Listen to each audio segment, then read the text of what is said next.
হুম।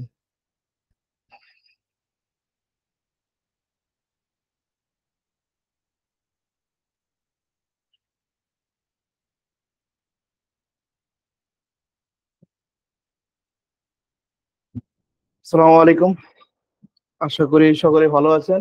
আসসালামু আজকে আলাইকুম স্যার। আমরা আহ, সাধারণ জ্ঞানের দ্বিতীয় ক্লাস নাকি আগের ক্লাসটি হয়নি বিভিন্ন সমস্যার কারণে।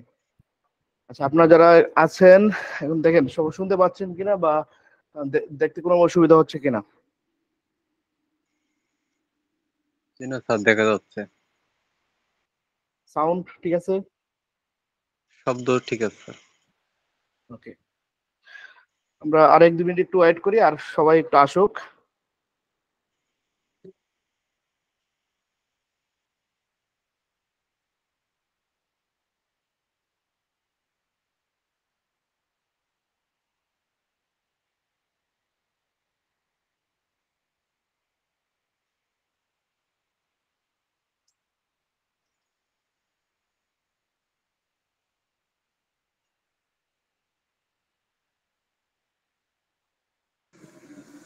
সালামু আলাইকুম স্যার, কেমন আছেন? ওয়ালাইকুম আসসালাম। আলামিন ভাই ভালো, আপনার কি অবস্থা? এই তো স্যার, আলহামদুলিল্লাহ স্যার। আচ্ছা, আমাদের সাথে 12-13 জন আছেন। বাকিরা কোথায়? বাকিরা কি ক্লাস পরে রেকর্ড দেখে নেবে? স্যার 15 জন জয়েন করছে আর সবাই তো মনে হয় জানে না। কারো বিদ্যুৎ এখনো মনে হয় পায় নাই, অনেকেই বিদ্যুৎ মনে হয় এখনো পায় নাই। সমস্যা চলতেছে অনেক জায়গায়, হ্যাঁ। কি আর করা যাবে, প্রাকৃতিক দুর্যোগের উপর তো কারো হাত নাই। জি না স্যার। আচ্ছা, তাহলে আমরা যারা আছি ক্লাসটা শুরু করি নাকি? আচ্ছা, তাহলে আজকে হচ্ছে বঙ্গবন্ধু টপিক। আপনাদেরকে মনে হয় জানানো হয়েছে যে আমাদের যেহেতু পরীক্ষার সময়টা আগে আসছে, সেই জন্য হচ্ছে গিয়ে আমরা সিলেক্টেড কিছু টপিক যেগুলো আসবে পরীক্ষায়, ওইগুলো থেকে আমরা বেছে বেছে পড়ানো এখন একটু শুরু করছি। এরপরে হচ্ছে আমরা ডিটেলসে যাব। এখন হচ্ছে শুধুমাত্র যেগুলো আসবেই, বঙ্গবন্ধু থেকে প্রশ্ন আসবেই। এখানে বঙ্গবন্ধু নিয়ে যদি কথা বলি, 52 ভাষা আন্দোলন থেকে শুরু করে 71 মুক্তিযুদ্ধ বা 75 পর্যন্ত সব কাহিনী চলে আসে। তো আমরা এখানে আজকে হচ্ছে গিয়ে বঙ্গবন্ধু নিয়ে বিগত সালের লিখিত পরীক্ষায় যে প্রশ্নগুলো আসছে সেই টাইপের প্রশ্নগুলা একটু, মানে যেগুলো ইম্পর্টেন্ট হতে আসতে পারে এরকম কিছু প্রশ্ন নিয়ে আমরা হাজির হয়েছি। ওই প্রশ্নের আলোকে আরো যে যে সমস্ত প্রশ্ন আসে ওইগুলো নিয়ে আমরা সলভ করবো আশা করি। তাহলে আমরা একটু আগাই। আচ্ছা, প্রথমে এখানে হচ্ছে 21শে ফেব্রুয়ারি নিয়ে, মানে 52 ভাষা আন্দোলন দিয়ে শুরু করলাম। যে বললাম কি বঙ্গবন্ধু নিয়ে যদি কথা বলি তাহলে একেবারে 1920 সাল থেকেই শুরু হয়, কিন্তু মানে মূল ফোকাস আমাদের 1952 সাল থেকে 71 ওই ঘটনাগুলো জানা দরকার। তাহলে ইউনেস্কো কত সালে 21শে ফেব্রুয়ারিকে, আমি একটু ঠিক করে নিই এটা।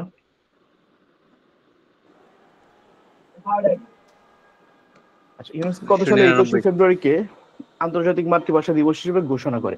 এটা এখন এগুলো হচ্ছে আমার লিখিত পরীক্ষা, তাই না? তো লিখিত পরীক্ষায় আমাদের প্রশ্নের উত্তরগুলো যেভাবে করতে হবে। আচ্ছা, যে কেউ কোনো প্রশ্ন করলেন কিনা?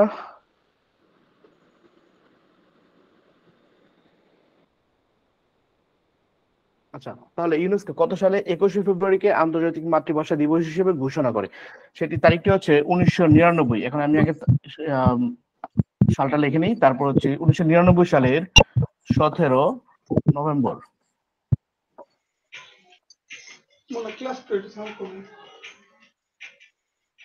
আচ্ছা, আপনাদের উদ্দেশ্যে একটু বলে নেই, আপনারা সবাই ওই সাউন্ডটা মিউট রাখবেন, ঠিক আছে? যদি প্রশ্ন করার সময় তখন শুধু আনমিউট করবেন, নাহলে একটু সাউন্ড আসে তো।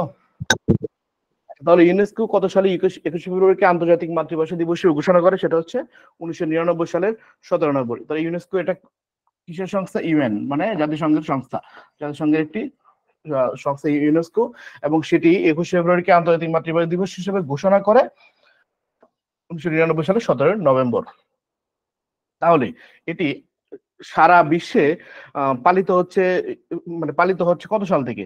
সেটা যদি আসে প্রশ্নে, যে আন্তর্জাতিক মাতৃভাষা দিবস সমগ্র বিশ্বে কত সাল থেকে পালিত হচ্ছে, তখন আমরা দিব কি 2000 সালের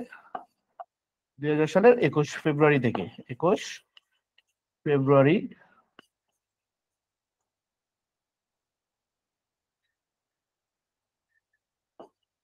ফেব্রুয়ারি থেকে সারা বিশ্বে পালিত হচ্ছে।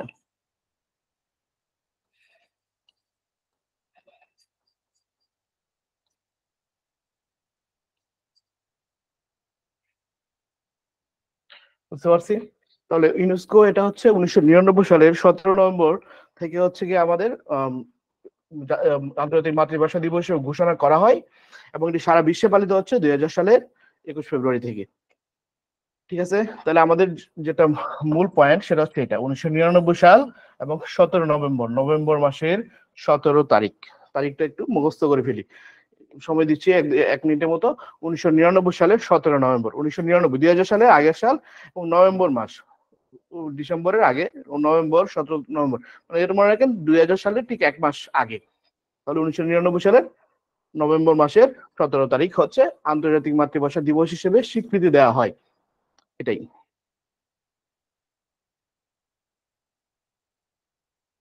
ঠিক আছে, এটা মুখস্থ করা গেছে।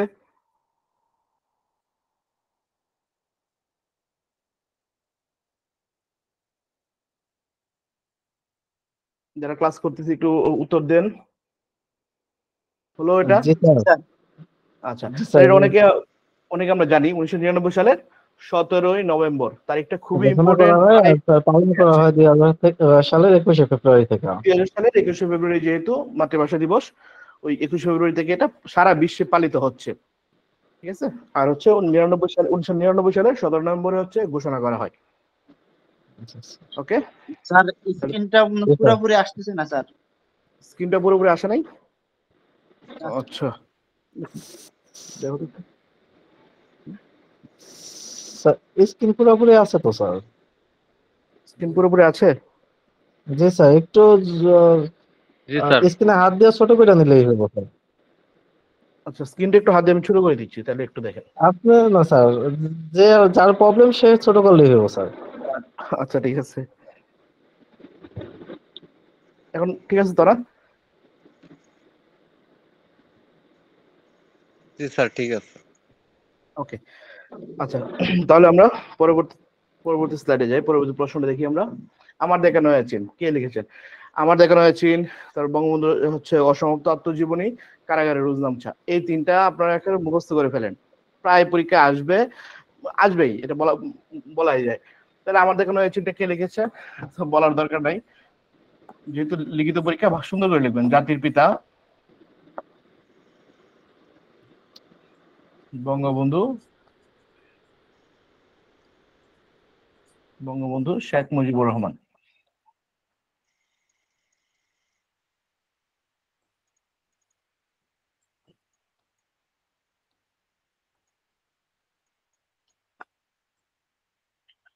যদি আপনারা আরো বিশেষণ লাগাইতে চান, সর্বকালের সর্বশ্রেষ্ঠ বাঙালি, জাতির পিতা বঙ্গবন্ধু শেখ মুজিবুর রহমান। আমার দেখানো হয়েছে কে লিখেছেন? বঙ্গবন্ধু শেখ মুজিবুর রহমান। আর দুইটা কি গ্রন্থ একটু মনে রাখেন? অসমাপ্ত আত্মজীবনী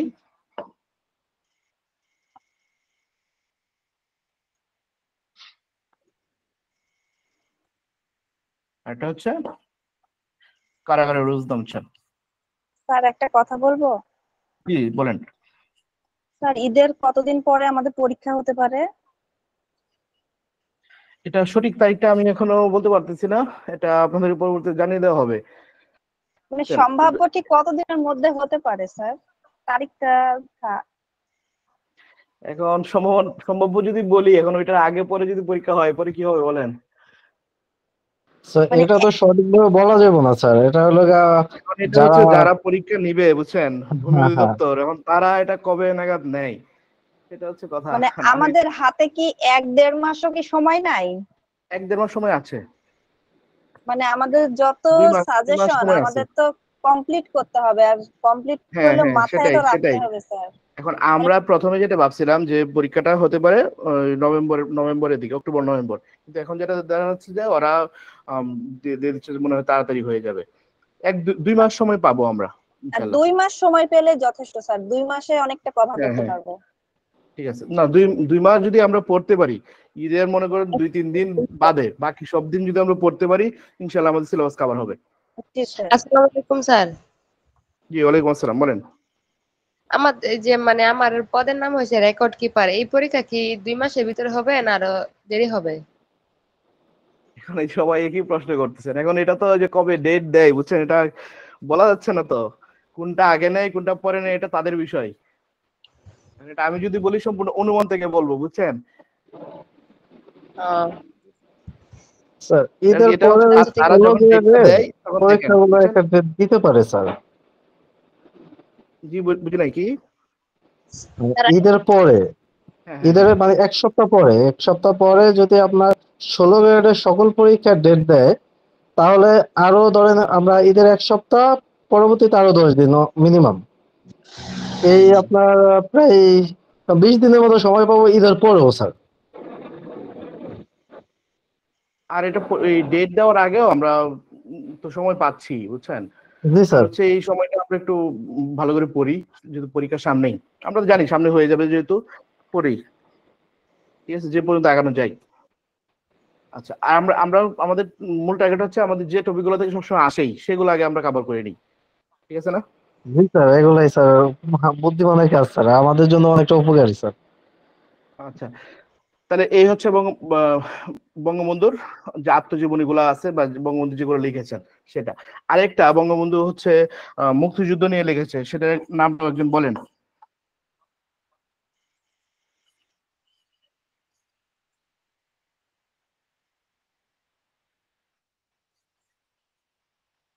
কেউ পারবেন? বঙ্গবন্ধুর মুক্তিযুদ্ধ বিষয়ক গ্রন্থ।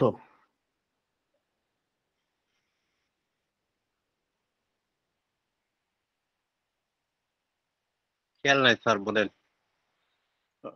আশা করছিলাম বলতে পারবেন একজন। সেটা হচ্ছে আমার কিছু কথা। আমার কিছু কথা, এটা একটু মনে রাখেন। মুক্তিযুদ্ধ বিষয়ক গ্রন্থ হচ্ছে বঙ্গবন্ধুর এটা আমার কিছু কথা, আর বাকি তিনটা হচ্ছে ওনার আত্মজীবনী, ঠিক আছে। তাহলে এক নজরে তিনটা আত্মজীবনী একটু মুখস্থ করে ফেলেন তো। অসমাপ্ত আত্মজীবনী, কারাগারে রুজনাম শাহ, আমার দেখানো চিন, এই তিনটা। এটা আর হচ্ছে এটা মুক্তিযুদ্ধ বিষয়ক গ্রন্থ, তিনি যেটা লিখছেন সেটা হচ্ছে আমার কিছু কথা। একটু এক নজরে একটু দেখে মুখস্থ করে স্যার ফেলেন। আমার দেখা নয় সিন, এটা ভ্রমণ কাহিনী না স্যার, বঙ্গবন্ধু? হ্যাঁ হ্যাঁ, এটা ভ্রমণ কাহিনী এবং এটা হচ্ছে ওনার আত্মজীবনী মূলক আর কি। এটা হচ্ছে 1952, সরি 52 না, 52-53 সালের দিকে চীন ভ্রমণে গিয়েছিলেন, তখন হচ্ছে ওইটা লেখা, আমার দেখানো হয়েছে।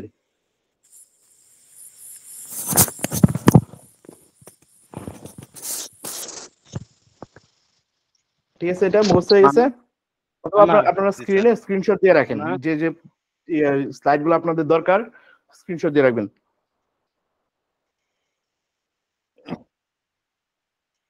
আচ্ছা, তাহলে আমরা পরবর্তীতে যাই। আচ্ছা, এখানে একটা ইম্পর্টেন্ট জিনিস প্রশ্ন, এটা খুবই ইম্পর্টেন্ট। কত তারিখে শেখ মুজিবুর রহমানকে বঙ্গবন্ধু উপাধিটা দেওয়া হয়? এখন বঙ্গবন্ধুর তো স্যার শেখ মুজিবুর রহমান, জি বলেন। 1969 সাল 23শে সেপ্টেম্বর মনে হয়। সেপ্টেম্বর না, হয় ফেব্রুয়ারি নাই। না স্যার? তারিখ ঠিক ছিল, মাস ঠিক নাই।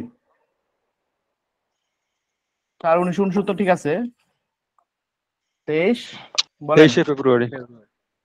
ফেব্রুয়ারি স্যার। 23শে ফেব্রুয়ারি। এখন এটার প্রেক্ষাপট, পটভূমি কে বলতে পারবে?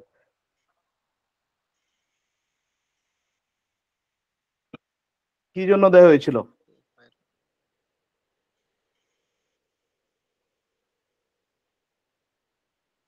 আচ্ছা, এটা আমি বলি। 1968 সালে 6 দফা আন্দোলনের সরি 6 দফা না, আগরতলা ষড়যন্ত্র মামলায় যখন বঙ্গবন্ধুকে গ্রেফতার করা হয় 1968 সালে, এরপর থেকে হচ্ছে 1969 পর্যন্ত যে সময়টা, এটা প্রায় পুরোটা সময় বঙ্গবন্ধু কারাগারে ছিলেন। এরপর হচ্ছে এই সময়ের মধ্যে এই 1969 সালের যে গণ অভ্যুত্থান, গণ অভ্যুত্থানের কিছু কয়েকটা কারণ ছিল। এর মধ্যে একটা হচ্ছে গিয়ে সার্জেন্ট জহুরুল হককে হত্যা করা হয়। সার্জেন্ট জহুরুল হক, জহুরুল সার্জেন্ট জহুরুল হককে হত্যা করা হয়। এটা হচ্ছে, এরপর হচ্ছে রাজশাহী বিশ্ববিদ্যালয়ের যে প্রক্টর শামসুজ্জোহা শামসুজ্জোহাকে হত্যা করা হয়। তো ওই হত্যাগুলোর পরে পুরো বাংলাদেশ প্লাস ছাত্র সমাজ তো হচ্ছে ক্ষেপে ওঠে। ওই ওইটার পরবর্তীতেই হচ্ছে 1969 সালের 22শে ফেব্রুয়ারি, তারিখটা মনে রাখেন, 1969 সালের 22 ফেব্রুয়ারি বঙ্গবন্ধুকে মুক্তি দেওয়া হয়। 22 ফেব্রুয়ারি বঙ্গবন্ধুকে মুক্তি প্রদান করা হয়।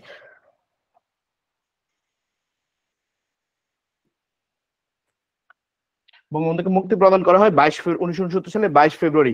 ওই তখন গণ আন্দোলনের কারণে তখন 1969 সালে 22 ফেব্রুয়ারি মুক্তি প্রদান করার পরবর্তীতে 1969 সালে 23 ফেব্রুয়ারি, যে পরের দিনে, ঠিক পরের দিনেই হচ্ছে ছাত্র পরিষদের পক্ষ থেকে একটা কি বলা হয় এটাকে, যে সমাবেশ বা এটাকে কি বলবো আমরা,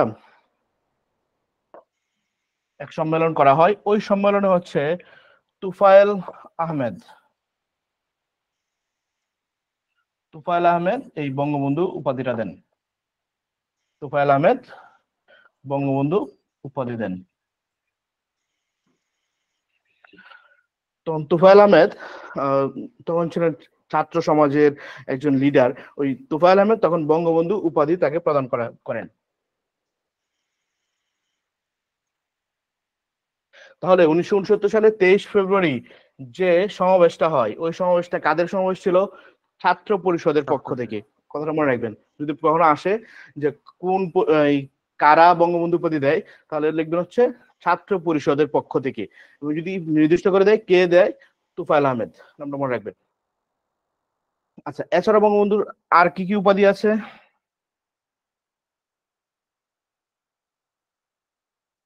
আর এক দুটো উপাধির নাম বলেন তো। জাতির পিতা। ধন্যবাদ, এটা লিখতেছিলাম।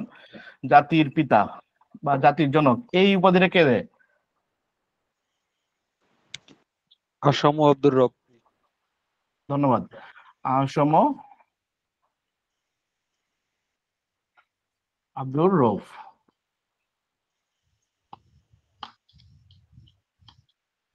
এটা কয় তারিখে? 3 মার্চ।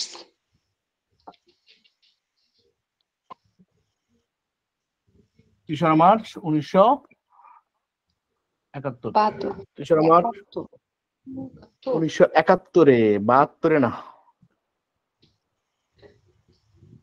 ঠিক আছে, 1971 সালে যখন অসহযোগ আন্দোলন শুরু হয়, 1 তারিখ থেকে বা 2 তারিখ থেকে অসহযোগ আন্দোলন শুরু হয়েছিল, এটা মনে রাখবেন। আরেকটা প্রশ্ন এইটার সাথে সংশ্লিষ্ট, তো বলে দেই যে এই 1971-এর মার্চ মাসে কোন ধরনের আন্দোলন চলেছিল? কোন ধরনের আন্দোলন চলেছিল? বলেন, উত্তরটা কেউ বলেন। Sir, operation searchlight. না, আন্দোলনের কথা বলতেছি। বাঙালিরা কোন আন্দোলন করতেছিল ওইটা? স্বাধীনতার আন্দোলন। স্বাধীনতার আন্দোলন না, হ্যাঁ, অসহযোগ আন্দোলন কে বললেন? জি স্যার, আমি।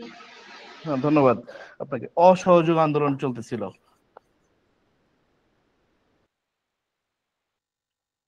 অসহযোগ আন্দোলন 1 তারিখ থেকে অসহযোগ আন্দোলন শুরু হয়। অসহযোগ আন্দোলন মানে আমরা পাকিস্তানিদেরকে আর কোনোভাবে সাহায্য করব না, তাদের পণ্যদ্রব্য বয়কট, তাদের সাথে তাদেরকে আমরা কোনো ট্যাক্স দিব না।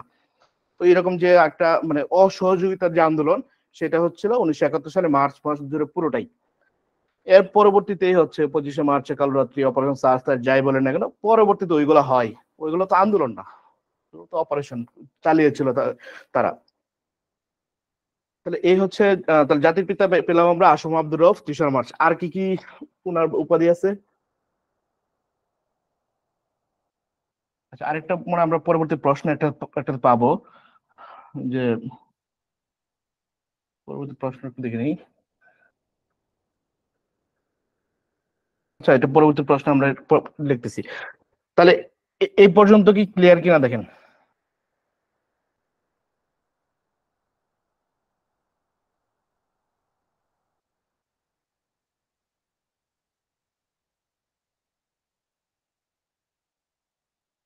একটা জিনিস মনে রাখেন, যেহেতু আমাদের লিখিত পরীক্ষা, সেই জন্য আমাদের কিন্তু ডিটেলসে উত্তরগুলো লাগবে। তো এটা কিন্তু অপশন দেখে দাগানোর সুযোগ নাই। সেজন্য আমাদের তারিখগুলা, তারপর নামগুলা ঠিকঠাক লিখতে হবে। আর হচ্ছে একটু সবাইকে একটু বলে দিই, প্রশ্নটা একটু ভালোভাবে খেয়াল করবেন। প্রশ্নটা মানে প্রশ্নের মধ্যে কিন্তু অনেক পেজ থাকে, বুঝছেন? কারণ ওই পেজগুলো একটু বোঝার চেষ্টা করেন, আন্দাজে উত্তর একটা দিয়ে দিয়েন না, কাটা যাবে কিন্তু। স্যার প্রশ্ন যদি একটু তৈরি করে দিতেন তাহলে একটু ভালো হতো। প্রশ্ন তৈরি বলতে আমি তো একটা প্রশ্নের আন্ডারে আরো কয়েকটা প্রশ্ন কিন্তু লিখতেছি, এগুলো এই যে এটা একটা প্রশ্ন মনে করেন, প্রত্যেকটা টপিকস এর উপর যদি দিতেন তাহলে। আচ্ছা প্রত্যেকটা স্যার টপিকের উপর জাতির ক্লাসের পিতাটা পর তো পর স্যার practice জাতির দেওয়া হচ্ছে পিতার না? উপাধিটা তো ভিন্ন স্যার, ওটা তো বুঝি না কি? জাতির পিতা। হ্যাঁ, জাতির পিতা। জাতির পিতা উপাধি তো স্যার 30 জুন 1971, সরি জাতির পিতা উপাধি বুঝি না, তারিখটা কি? 30 জুন 2011 উপাধির তারিখ। তাহলে এটা জাতির জনক হবে মনে হচ্ছে। জাতির জন্য কি হবে? হ্যাঁ হ্যাঁ, সরি, এই জাতির জনক আর পিতার মধ্যে একটু কনফিউশন। পার্থক্য স্যার। বুঝতে পারছি। আচ্ছা, আর জাতির পিতাটা হচ্ছে, তাহলে তারিখটা একটু বলেন। 30 জুন স্যার 2011। সালটা বলেন। 2011 30 জুন 2011। ধন্যবাদ আপনাকে। তাহলে জাতির জনক হচ্ছে আসম আব্দুর রব, জাতির পিতা হচ্ছে 30 জুন 2011। এটা মনে হয় সংসদে পাশ হয়েছিল নাকি?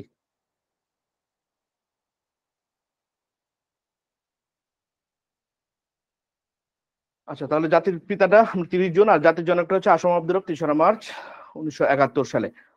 আচ্ছা, যে আপু বললেন যে প্রশ্নগুলো তৈরি করে, আমার আমার প্রত্যেকটা ক্লাসের পরে কি আপনাদেরকে প্র্যাকটিস দেওয়া হচ্ছে না প্রশ্নগুলো?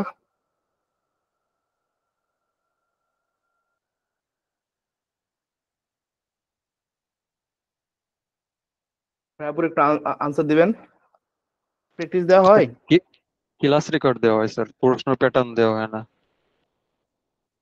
প্রশ্ন প্যাটার্ন না, পরবর্তীতে তো প্র্যাকটিস দেওয়ার কথা। না স্যার, ওইটা দেওয়া হয় নাই, গত ক্লাসেরও পাই নাই ওইটা। এই পর্যন্ত তো দেয় নাই একদিনও।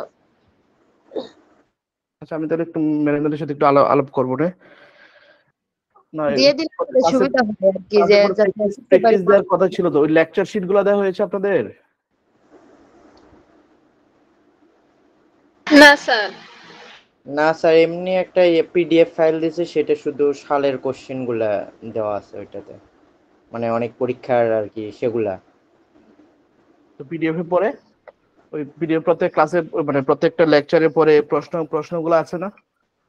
না স্যার, ওইটা দেওয়া হয় নাই, দেয় নাই তো। ক্লাসের লেকচারে শুরু থেকে দেওয়া হয়েছিল, এটা দেওয়া হয়েছে ক্লাসের লেকচার, এটা দেওয়া হয়েছিল। যে গত ক্লাসের লেকচার পরে প্রশ্ন দেওয়া হয়েছিল না? আমার জি না রেকর্ডেড স্যার। ক্লাস মনে হয় একটা গেছে, তাই না? আজকে নিয়ে দ্বিতীয়টা।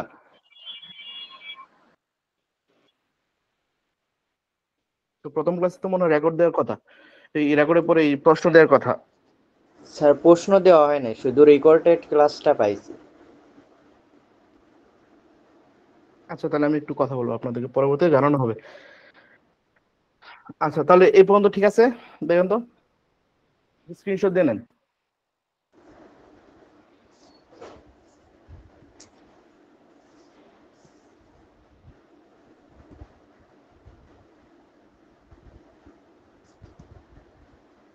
আচ্ছা, তাহলে আমি পরবর্তী স্লাইডে যাচ্ছি। হ্যাঁ,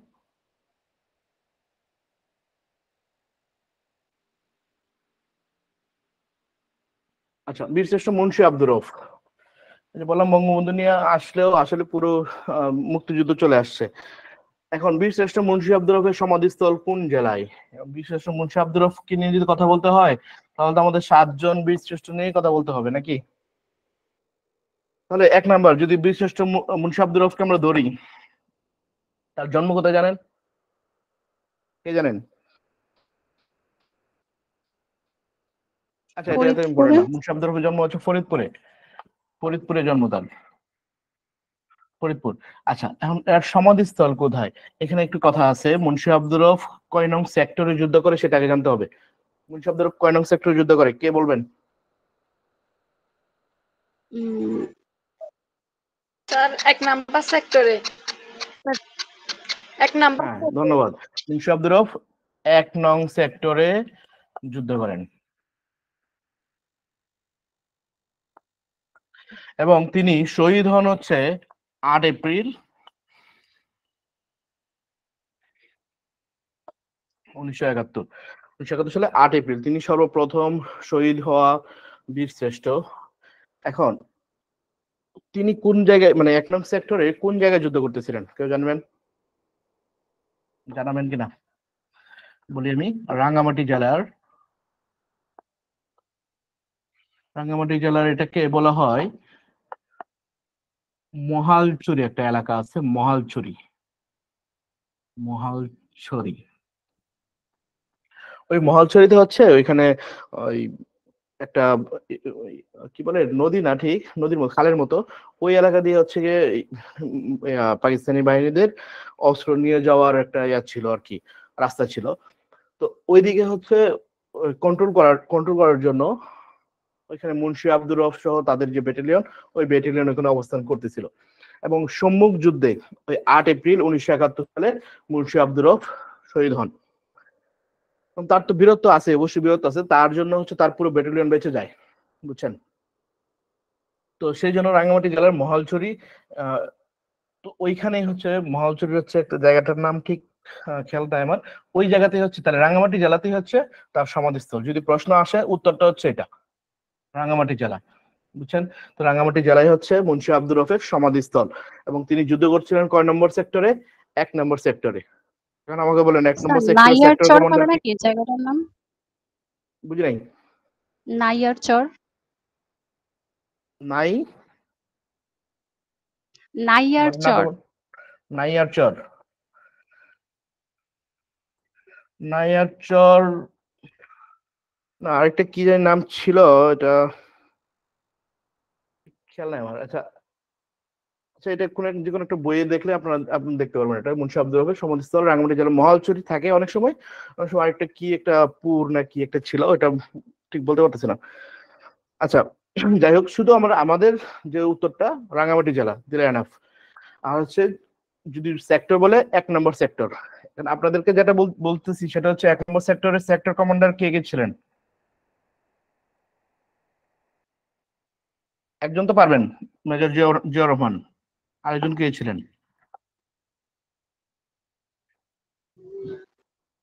স্যার রফিকুল ইসলাম নাকি? হ্যাঁ, মেজর রফিকুল ইসলাম।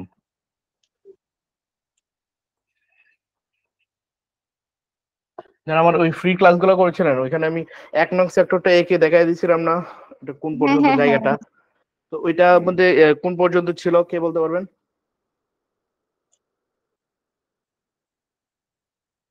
পুরো চট্টগ্রাম যে জেলাগুলো আছে, চট্টগ্রাম, পার্বত্য চট্টগ্রাম এবং ফেনী পূর্ব পর্যন্ত, ফেনী নদীর আগ পর্যন্ত হচ্ছে 1 নং সেক্টর ছিল, ঠিক আছে?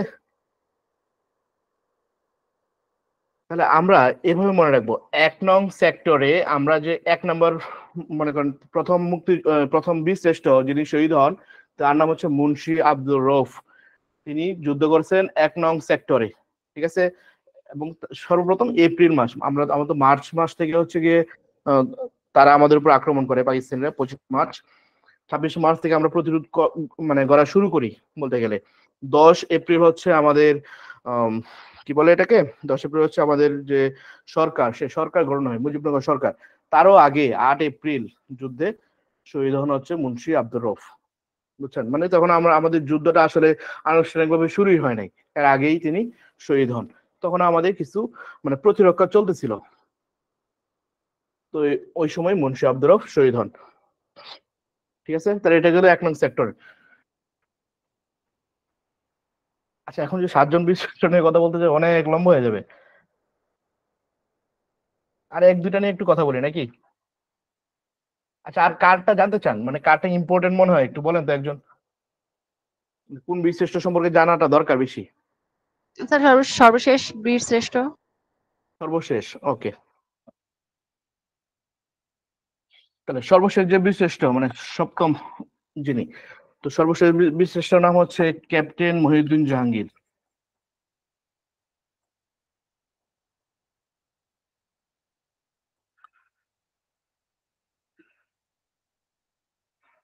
ক্যাপ্টেন মহিউদ্দিন জাহাঙ্গীর। এখন ক্যাপ্টেন মহিউদ্দিন জাহাঙ্গীর সর্বশেষ শহীদ হন কেন, তারিখটা বলে দিই তাহলে বুঝতে পারবেন। তিনি শহীদ হন 14 ডিসেম্বর 1971। বুঝতে পারছেন? 16 ডিসেম্বর আমরা স্বাধীন স্বাধীন হই, তার ঠিক 2 দিন আগে 14 ডিসেম্বর 1971 ক্যাপ্টেন মহিউদ্দিন জাহাঙ্গীর শহীদ হন। তার বাড়ি ছিল হচ্ছে বরিশাল, বরিশাল বা ভোলা। আর তিনি শহীদ হন কোন জায়গায় এবং তিনি কয় নম্বর সেক্টরে যুদ্ধ করতেছিলেন, কে বলতে পারবেন?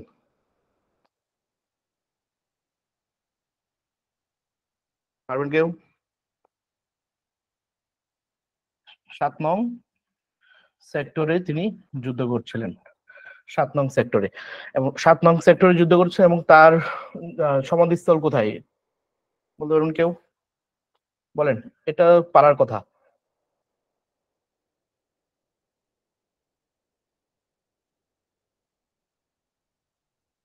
ক্যাপ্টেন মহিউদ্দিন জাহাঙ্গীরের সমাধিস্থল বলেন। আমি এটা বলে দিচ্ছি, জেলাটা বলে দিচ্ছি, চাঁপাইনবাবগঞ্জ। ছোট সোনা মসজিদ। হ্যাঁ, ধন্যবাদ। চাঁপাইনবাবগঞ্জের ছোট সোনা মসজিদে, ছোট সোনা মসজিদের পাশে।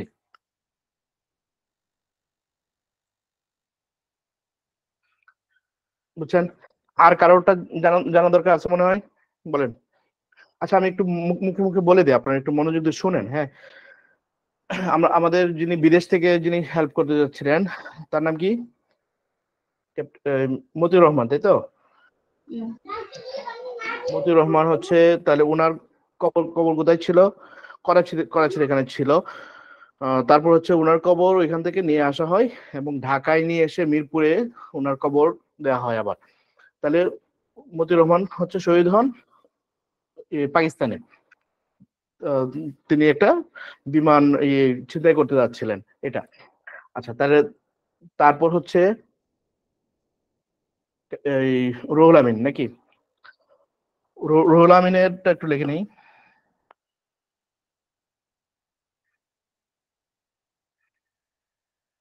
রুহুল আমিন কয় নম্বর সেক্টরে যুদ্ধ করছিলেন, কে বলবেন?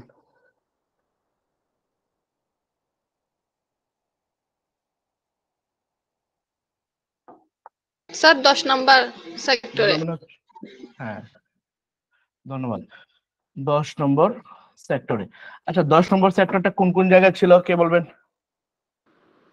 চট্টগ্রামের 10 নং সেক্টর আসলে কোনো জায়গায় ছিল না, সেটা হচ্ছে সমস্ত নদী পথ বা আমরা যদি বঙ্গোপসাগরকে ধরি এবং ওই অঞ্চলের উপকূলীয় যে নদ নদীগুলো ছিল ওই অঞ্চলে, ওই অঞ্চলটা কন্ট্রোল রাখার জন্য ছিল 10 নম্বর সেক্টর। আচ্ছা, তাহলে ওই 10 নম্বর সেক্টরে ওই রুহুল আমিন তিনি কি করতেছিলেন মূলত? তিনি ওই বুটের নামটা কি ছিল, পদ্মা নাকি পলাশ?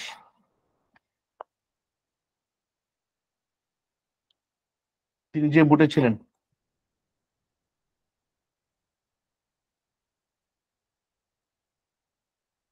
রণতরী আর কি, এটা রণতরী। রণতরী না তো, রণতরী তখন ছিল না, বুট। ওই বুটে হচ্ছে গিয়ে পদ্মায় মনে হয় তিনি ছিলেন। ওই রুহুল আমিনের ওই বুটে হচ্ছে ওই পাকিস্তানিরা এখানে কি বোমা, হেলিকপ্টার থেকে বোমা ফেলে, তারপর হচ্ছে ওইখান থেকে তিনি লাফ দেন। লাফ দেওয়ার পরবর্তীতে যখন তীরে এসে পৌঁছান তখন হচ্ছে যে রাজাকার যারা ছিল তারা হচ্ছে বেয়নেট দিয়ে খুঁচিয়ে খুঁচিয়ে ওনাকে হত্যা করা হয়। এবং সেটা হচ্ছে খুলনার রূপসা নদীর তীরে তার কবর এখনো আছে। এ হচ্ছে রুহুল আমিনের ইতিহাস। এরপর আর কারটা জানা দরকার আছে, মুস্তফা কামাল।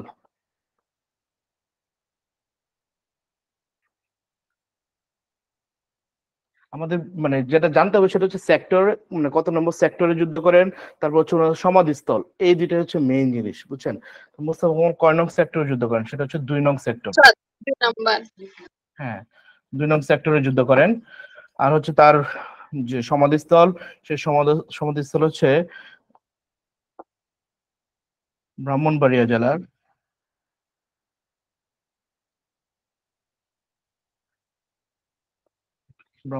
জেলার দরুইন গ্রাম, ঠিক আছে? ওইখানে হচ্ছে তার সমাধিস্থল, ওইখানে তিনি যুদ্ধ করতেছিলেন 2 নং সেক্টরের অধীনে হয়ে, ওইখানে তার সমাধিস্থল। এই তো কয়জন নাম বললাম, 1 2 3 জন 4 জন, এটা মুখে বলে দিলাম। মোটামুটি ওনারাই ফেমাস, সবাই ফেমাস। তারপর হচ্ছে তারা হচ্ছে কি বেশি প্রশ্নে আসে আর কি, আমাদের জন্য ফেমাস হচ্ছে আমাদের যেগুলো পরীক্ষায় আসে সেইগুলা। তাহলে এই হচ্ছে বীরশ্রেষ্ঠ নিয়ে আমরা একটু মোটামুটি একটা সারাংশে আসলাম। ঠিক আছে, বীরশ্রেষ্ঠ নিয়ে আর আর কারো কোনো প্রশ্ন আছে কিনা বলেন?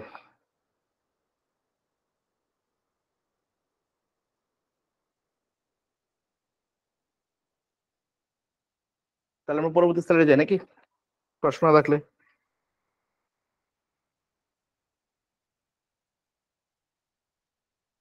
আচ্ছা, বাঙালি জাতির মুক্তি সনদ 6 দফার 3য় দফাটি কি? আচ্ছা, এটা 6 দফাটা কার মুখস্থ সবগুলা? 6 দফা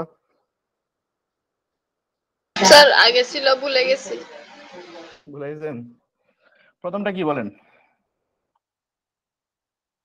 6 দফা, 2য় দফা, 6টা দফা তো আছে, এটা তো বুঝছেন। তাহলে এক নম্বর দফাটা কি ছিল? সেটা হচ্ছে শাসনতান্ত্রিক কাঠামো। শাসনতান্ত্রিক কাঠামো ও রাষ্ট্রের প্রকৃতি আর কি, আমি শাসনতান্ত্রিক কাঠামো বন্ধ রাখতেছি। 2 নম্বর দফাটা যে এখানে যেটা আমাদের প্রশ্ন, যেটা সেটা হচ্ছে কেন্দ্রীয় সরকারের ক্ষমতা। স্যার বোর্ড কি একটু গোলা গোলা দেখায় নাকি সবার কাছে কিরকম? গোলা গোলা লাগছে সবার কাছে? স্যার বহুত ভালো ভালো লাগতেছে স্যার। গোলা গোলা লাগতেছে? আচ্ছা একটু wait। আটকে জি গেছে স্যার, একটু স্যার, গোলা গোলা। প্রবলেম হচ্ছে নাকি?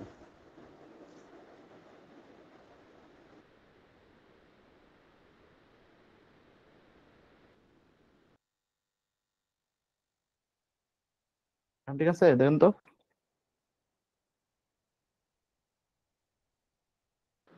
না স্যার, পুরো ক্লিয়ার না এখনো। আচ্ছা একটু বোর্ডটা নাকি একটু গরম।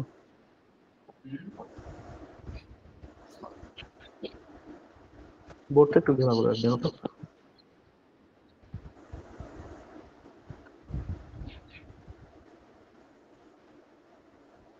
বোর্ড কি ঘোলা ঘোলা।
আচ্ছা, এখনো দেখো তো ঘোলা ঘোলাটা আছে কিনা।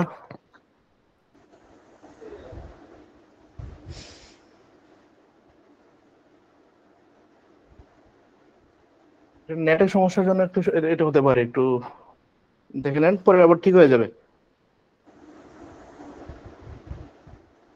আচ্ছা, তাহলে আমরা 6 দফাগুলো লিখতেছিলাম তাই তো? আচ্ছা, সমস্যাটা আছে কিনা একটু বলেন আমাকে, একজন বলেন।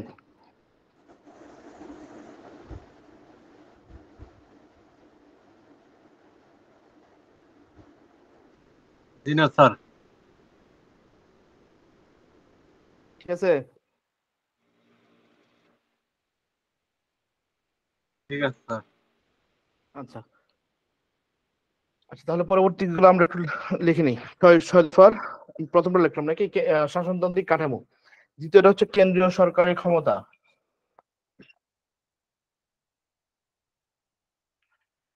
কেন্দ্রীয় সরকারের ক্ষমতা কয়টা থাকবে?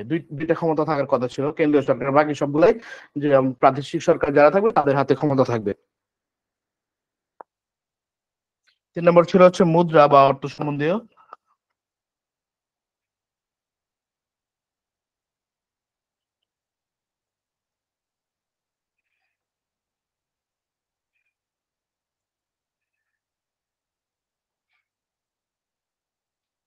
তিন নম্বর হচ্ছে মুদ্রা বা অর্থ সম্বন্ধে ক্ষমতা।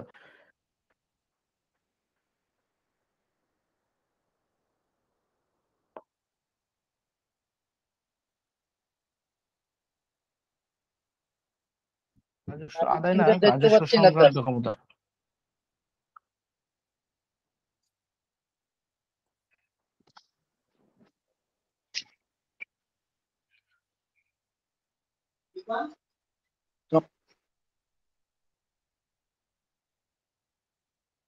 আচ্ছা, গণতান্ত্রিক কেন্দ্রীয় সরকারের ক্ষমতা, মুদ্রা বা অর্থ সম্বন্ধীয়, রাজস্ব সংক্রান্ত। 5 নম্বরটা কে বলতে পারবেন? ভুলে গেলাম ঠিক এই মুহূর্তে।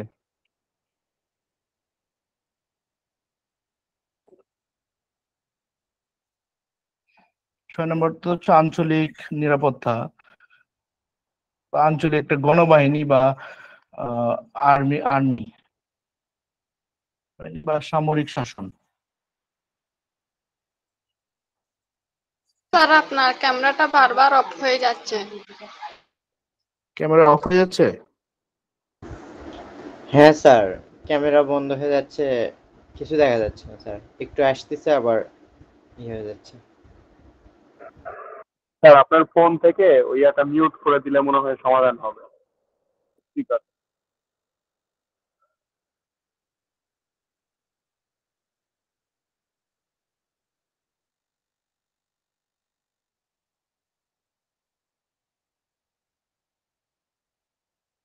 আচ্ছা, এখন অফ হয়ে যাচ্ছে কিনা দেখেন তো। এখন ক্যামেরা আসছে কিন্তু লেখা বুঝি নাকি? এখন ওইটা ক্যামেরা আসছে কিন্তু লেখা একদম বোঝা যাচ্ছে না। ক্লিয়ার বোঝা যাচ্ছে না? এটা নেটের জন্য, এটা এছাড়া কোনো সমস্যা হতো কথা। এতক্ষণ ঠিক চলতেছিল না? হ্যাঁ হ্যাঁ এতক্ষণ নেটের ঠিক জন্য একটু ছিল। সমস্যা হচ্ছে। ঠিক ছিল স্যার, এই একটু আগে থেকে এই প্রবলেমটা শুরু হলো।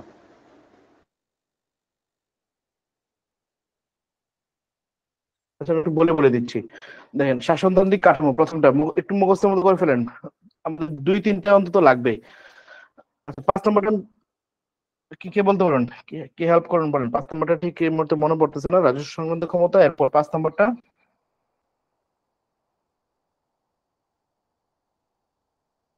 আচ্ছা, এটা আপনার হোমওয়ার্ক, আমার ঠিক মনে পড়তেছে না, সেই জন্যই হোমওয়ার্ক নেন।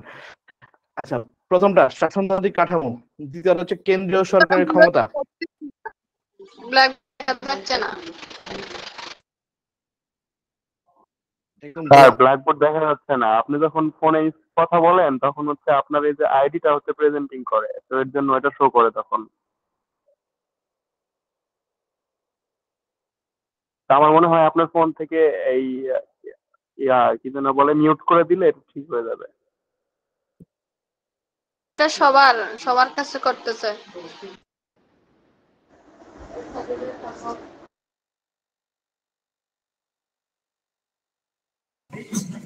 স্যার আপনাকে দেখা যাচ্ছে না।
বোর্ড।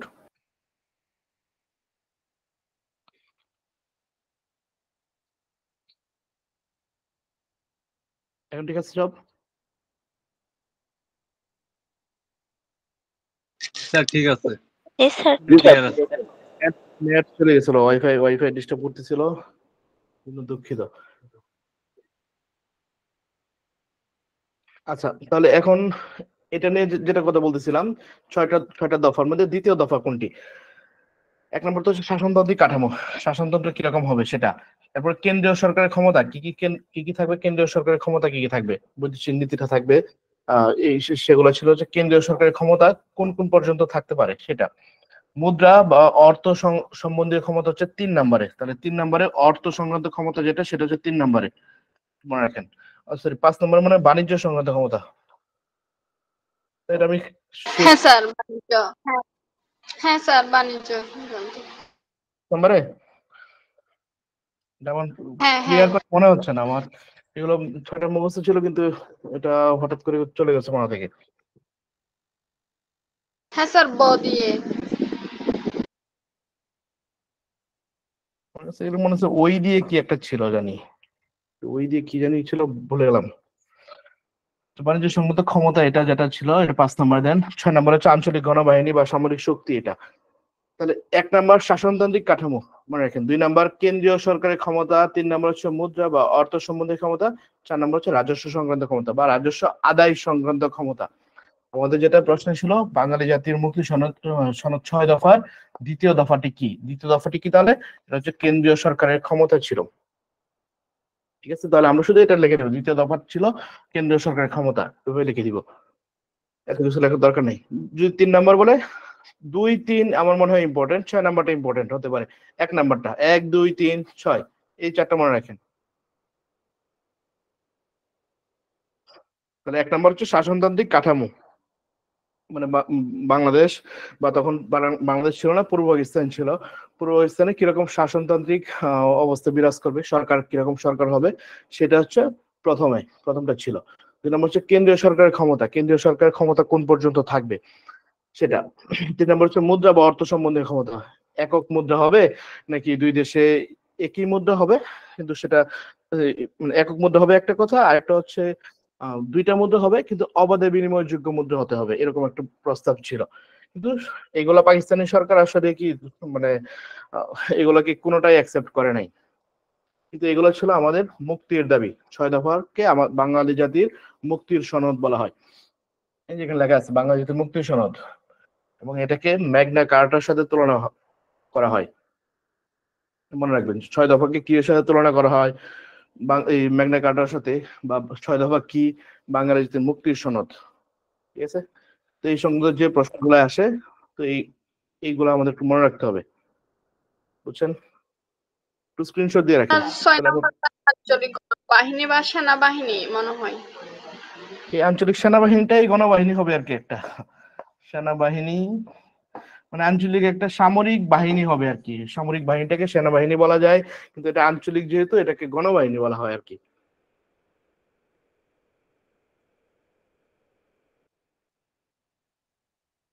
ঠিক আছে, এই 6টা একটু স্ক্রিনশট দিয়ে রাখেন, পরে আমরা পরবর্তী স্লাইডে যাই।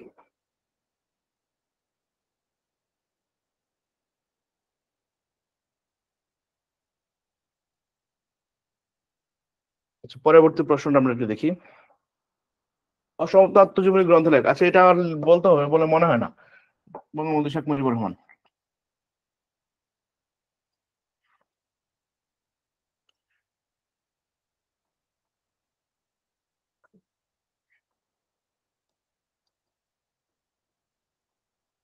এটা স্কিপ করতেছি, পরে দেখি। বঙ্গবন্ধুকে রাজনীতির নান্দনিক শিল্পী বলেছেন, আচ্ছা এটা একটা প্রশ্ন, পরীক্ষা কি রিসেন্ট কিছু একটা পরীক্ষা আসছিল, বিসিএস পরীক্ষা মেবি। বঙ্গবন্ধুকে রাজনীতির নান্দনিক শিল্পী, অনেকগুলা কথা পাইছি তো, কিন্তু এই কথাটা কখনো পাই নাই। তো এই রাজনীতির নান্দনিক শিল্পী কথাটা দিয়েছে, এই বলেছেন হচ্ছে, এভাবে লিখবেন, মাননীয় প্রধানমন্ত্রী, মাননীয় প্রধানমন্ত্রী শেখ হাসিনা।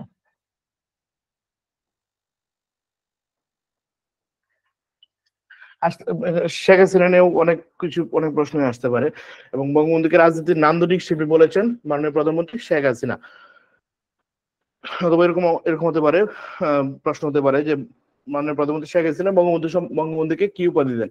এটা রাজনীতির নান্দনিক শিল্পী, রাজনীতির নান্দনিক শিল্পী, এটা একটু মুখস্থ করে ফেলেন। পরবর্তী স্লাইডে যাচ্ছি। শোনো একটি মুজিবুর থেকে গানটির গীতিকার কে? শোনো একটি মুজিবুর থেকে গানটির গীতিকার, তার বোঝানোর কিছু নাই, বলে দিলে হবে যে গৌরী প্রসন্ন মজুমদার।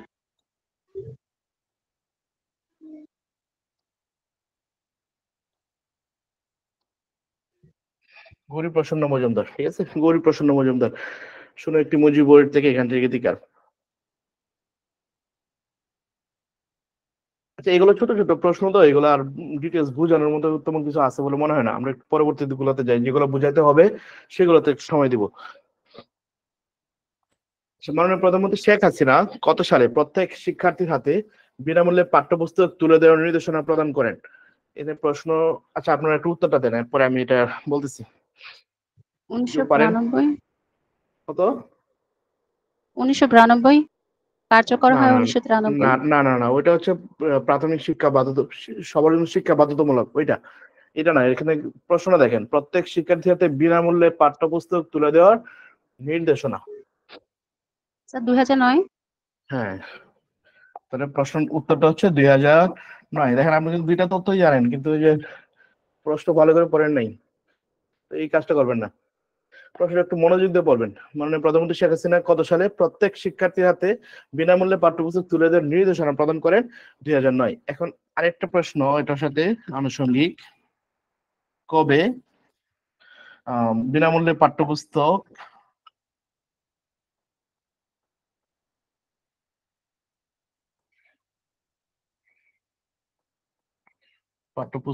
শিক্ষার্থীদের হাতে তুলে দেওয়া হয়? ভুল হচ্ছে 2010। বারবার।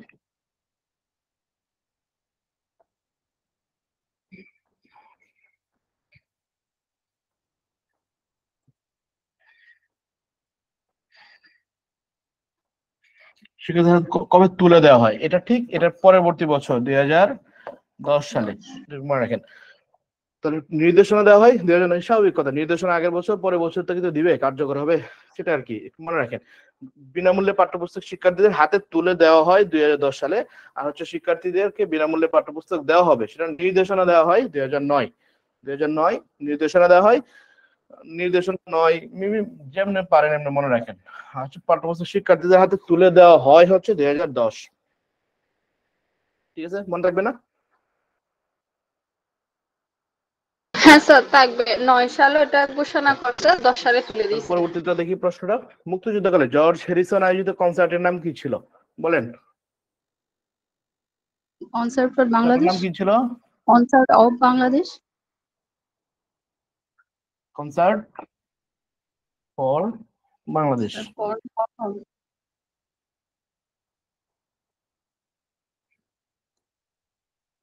Concert for Bangladesh, George Harrison ছিল, আর কে কি ছিল? পণ্ডিত রবিশঙ্কর ছিল। এবং এটা আয়োজন হয় কোথায়? নিউ ইয়র্কে। নিউ ইয়র্কের মেডিসন গার্ডেন, নাকি মেডিসন স্কয়ার? মেডিসন স্কয়ারে এটা আয়োজন হয়।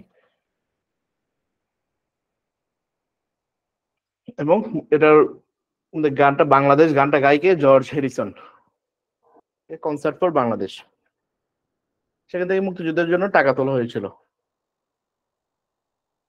আচ্ছা, তাহলে পরবর্তীতে যাই। বঙ্গবন্ধুর 7ই মার্চের ভাষণে আরটিসি এর পূর্ণরূপ বলে দেন। এটা আরটিসি কেউ পারেন? Round table conference. Round table conference. কথা আসতে শোনা যাচ্ছে মনে হচ্ছে, জুড়ে বলবেন। Sir round table conference.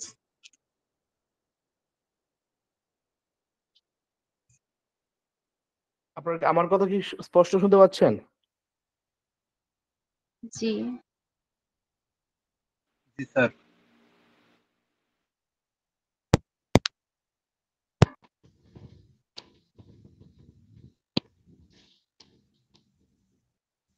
আমার কথা শোনা যাচ্ছে?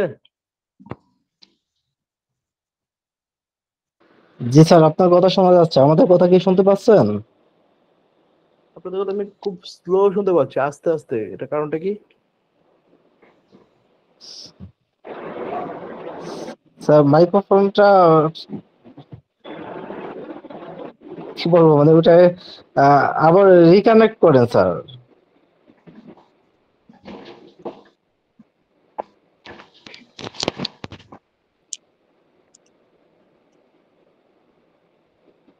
স্যার এখন বোঝা যায়?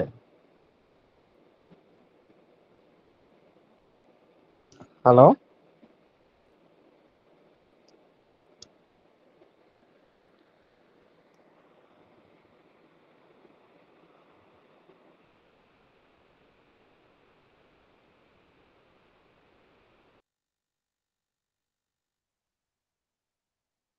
এখন একজন বলেন তো। স্যার এখন শোনা রাউন্ড যায়? Table conference. যে কোনো কথা বলতে বলছি।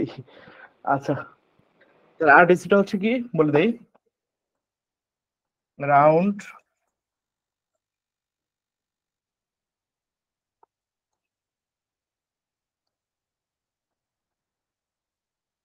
রাউন্ড টেবিল কনফারেন্স, ঠিক আছে?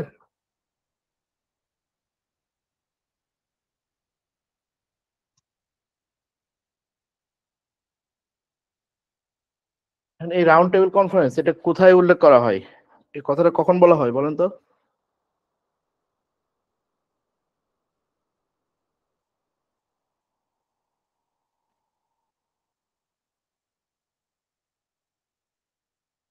রাউন্ড টেবিল কনফারেন্সের বাংলাটা কি বলেন?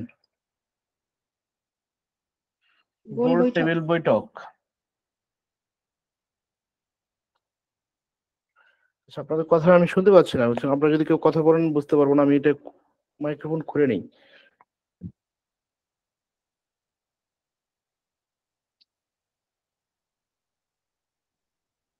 আচ্ছা, এখন যদি কারো কথা থাকে বলেন তো।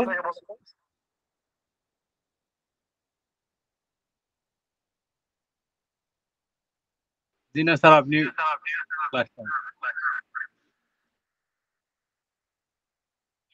আচ্ছা, তাহলে রাউন্ড টেবিল কনফারেন্স বা গোল টেবিল বৈঠক, এখন এটা হচ্ছে বঙ্গবন্ধু শেখ মুজিবুর রহমান 1971 সালের মার্চ মাস জুড়ে 25শে মার্চে রাউন্ড টেবিল কনফারেন্স বসার কথা ছিল নাকি? তারপর হচ্ছে 25শে মার্চ রাউন্ড টেবিল কনফারেন্সটা বাতিল করে ইয়াহিয়া খান আবার চলে যায়, পাকিস্তান চলে যায়। তো ওইটা নিয়ে রাউন্ড টেবিল কনফারেন্স ওই বিষয়টা আলোচিত ছিল, এবং এটা পূর্ণরূপটা আমাদের কাছে জানতে চাইছে এটা, যে আরটিসি মানে কি রাউন্ড টেবিল কনফারেন্স, এটা আর কি। আচ্ছা, এটা বানানটা ভুল আছে। স্টপ স্টপ জেনোসাইড প্রামাণ্য চলচ্চিত্রের মূল বিষয়বস্তু কি? স্টপ জেনোসাইড এটা কার? স্টপ জেনোসাইড প্রামাণ্য চলচ্চিত্রটি কে চিত্রায়িত করেন এটা?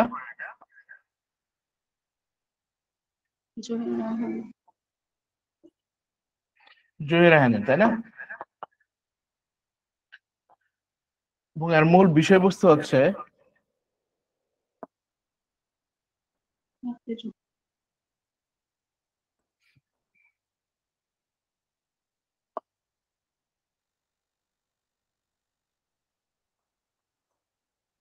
মুক্তিযুদ্ধের গণহত্যা।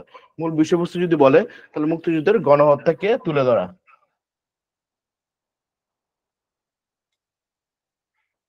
এটাই উত্তর দিবেন, বুঝছেন? যদি বলা হয় স্টপ জেনোসাইড প্রামাণ্য চলচ্চিত্রের মূল বিষয়বস্তু কি, উত্তর করবেন মুক্তিযুদ্ধের গণহত্যাকে তুলে ধরা। এবং যদি এটা কার বলে প্রশ্ন আসে তাহলে জহির রায়হান। ঠিক আছে?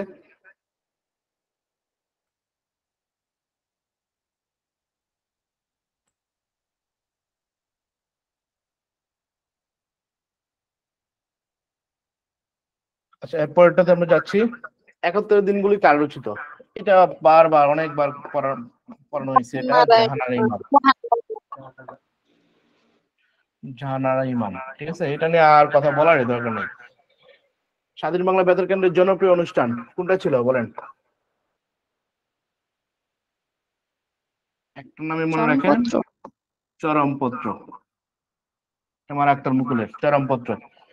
সেটা হচ্ছে স্বাধীন বাংলা বেতার কেন্দ্রের জনপ্রিয় অনুষ্ঠান চরমপত্র, এটাই মনে রাখবেন, আপনারা মুখস্থ করবেন চরমপত্র।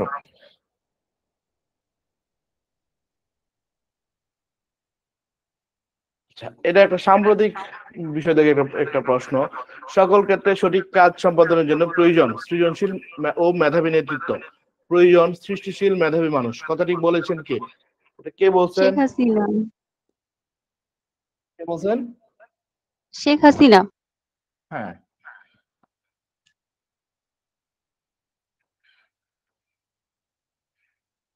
শুনুন আপনাদেরকে একটা টেকনিক শেখাই। যদি মনে করেন কোনো একটা এরকম কথাবার্তা লেখা আছে, সেটা যদি মনে করেন যে আগের দিনের কথা হতে পারে, বঙ্গবন্ধুর নাম লিখে দিয়েন যদি না পারেন আর কি, আর যদি যারা পারেন তো পারেনি। আর যদি মনে করেন যে কথাগুলো নতুন, যেমন এখানে দেখেন সৃজনশীল, এই কথাটা এটা নতুন কথাবার্তা, এটা তখনকার দিনে ছিলই না। এই কথা যে সৃষ্টিশীল, আচ্ছা ওইটা বাদ, শুধু সৃজনশীল কথাটা দেখে বুঝতে পারবেন যে এটা নতুন কথাবার্তা, এটা শেখ হাসিনা লিখে দিবেন, বুঝছেন? বঙ্গবন্ধু অথবা শেখ হাসিনা এইগুলা নিয়ে প্রশ্ন হবে, বুঝছেন? ইতিহাস যদি প্রশ্ন আসে লিখে দিবেন এগুলো শেখ হাসিনা। যেটাই পারবেন না, শেখ মুজিবুর রহমান অথবা শেখ হাসিনা, এই দুটো উত্তর দিয়ে দিবেন।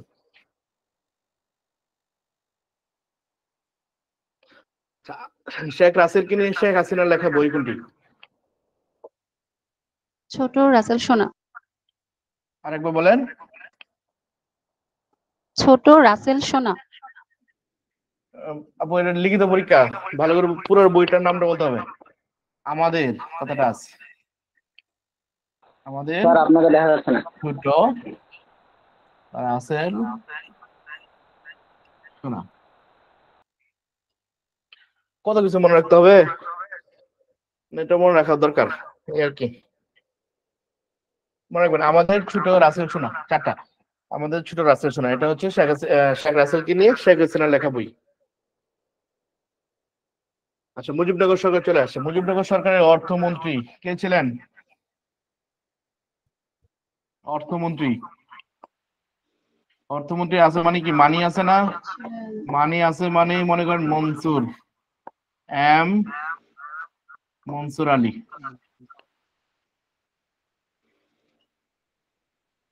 এম মনসুর আলী, মানি থেকে মনসুর আলী, আপনি মনে রাখবেন। মুজিবনগর সরকার অর্থমন্ত্রী ছিলেন এম মনসুর আলী, পরবর্তী দিনে আবার প্রধানমন্ত্রী হয়েছিলেন কিন্তু এম মনসুর আলী। আচ্ছা, মুজিবনগর এটা আবার আসছে। বঙ্গবন্ধুর স্বাধীনতার ঘোষণা 26শে মার্চ চট্টগ্রাম বেতার কেন্দ্র থেকে কে প্রথম প্রচার করেন? আচ্ছা, চট্টগ্রাম বেতার কেন্দ্র থেকে জিয়াউর রহমান প্রচার করেন নাই? করছেন কিন্তু, তিনি প্রথম ছিলেন। জিয়াউর রহমান কি প্রথম ছিলেন কিনা বলেন?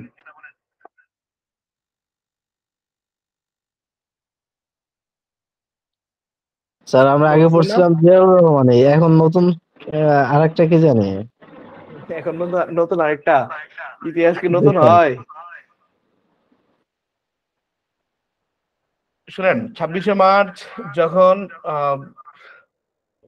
এই চট্টগ্রাম বেতার কেন্দ্র থেকে প্রথম প্রচার করা হয়, তখন প্রচার করেন হচ্ছে এম এ মান্নান,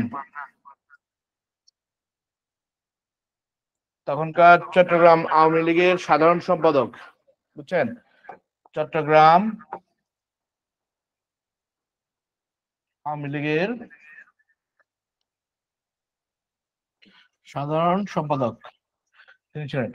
তো ওই এম এ মান্নান তিনি হচ্ছে 26শে মার্চ চট্টগ্রাম বেতার কেন্দ্র থেকে এটা প্রথম প্রচার করেন। এরপরে তখন ওই 26শে মার্চ সন্ধ্যার সময় মেজর জিয়াউর রহমান প্রচার করেন। জিয়াউর রহমান প্রচার করেন, ঠিক আছে। আবার 27শে মার্চ এটা কিন্তু চট্টগ্রাম বেতার কেন্দ্র, খেয়াল করেন চট্টগ্রাম বেতার কেন্দ্র ছিল দুইটা, একটা হচ্ছে চট্টগ্রাম বেতার কেন্দ্র, একটা হচ্ছে কালুরঘাট বেতার কেন্দ্র। কালুরঘাট বেতার কেন্দ্র ওই 27শে মার্চ হচ্ছে মেজর জিয়াউর রহমান আবার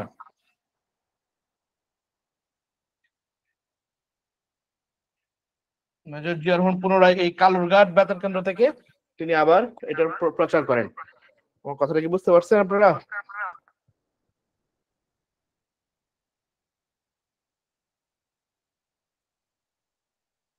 তাহলে আমাকে প্রশ্ন উত্তর দেন, সর্বপ্রথম কে করেন? এম এ মান্নান স্যার, মনে চট্টগ্রামের রাখবেন, আওয়ামী এম লীগের এ সাধারণ মান্নান। সম্পাদক। আর ওই 26 মার্চ ওনার সন্ধ্যায় কি ছিল ওইটা পরে লেখার হলো দরকার নাই, ওইটা লেখেন না আপনারা, বুঝছেন? ওইটা বাদ, শুধু নামটা মনে রাখবেন। 26 মার্চে সন্ধ্যার সময় মেজর জিয়াউর রহমান চট্টগ্রাম বেতার কেন্দ্র থেকে আবার ঘোষণা করেন, এবং 26 27 মার্চ মার্চ কালীঘাট থেকে এখানে আমি একটা কনফিউশন একটু ক্লিয়ার করি, শুনেন। 26 মার্চ সন্ধ্যায় মেজর জিয়াউর রহমান যে চট্টগ্রাম বেতার কেন্দ্র থেকে আহ, প্রচার করেন, এটা অনেকেই দ্বিমত পোষণ করেন যে এটা উনি করেন নাই, কথা বুঝছেন? এটা নিয়ে কন্ট্রোভার্সি আছে, বুঝছেন? কিন্তু এটা নিয়ে কোনো কন্ট্রোভার্সি নাই। এখন আপনারা এটা যদি স্কিপ করতে চান স্কিপ করতে পারেন। এটা হচ্ছে অনেকেই মনে করে 26 মার্চ সন্ধ্যায় যে করছে এটা মেজর জিয়াউর রহমান, কারণ উনি পরিচয় দেন নাই। আর 27 মার্চ যিনি যিনি করেন ওই কালুরঘাট বেতার কেন্দ্র থেকে, ওইখানে তিনি স্পষ্ট বলে দেন, I am major Ziaur Rahman on behalf of the Sheikh Mujibur Rahman, বুঝছেন? তখন ওই বঙ্গবন্ধুর পক্ষে তিনি যে ঘোষণা করতেছেন ওইটা তিনি 27 মার্চ ওইটা তখন তিনি বলে দেন এটা, বুঝছেন? কিন্তু ওই 26 মার্চটা নিয়ে কন্ট্রোভার্সি আছে, তো ওইটা আপনারা উল্লেখ না করলে, না করতে চান না করবেন, সমস্যা নেই, কিন্তু 27 মার্চটা অবশ্যই উল্লেখ করবেন, বুঝছেন কিনা?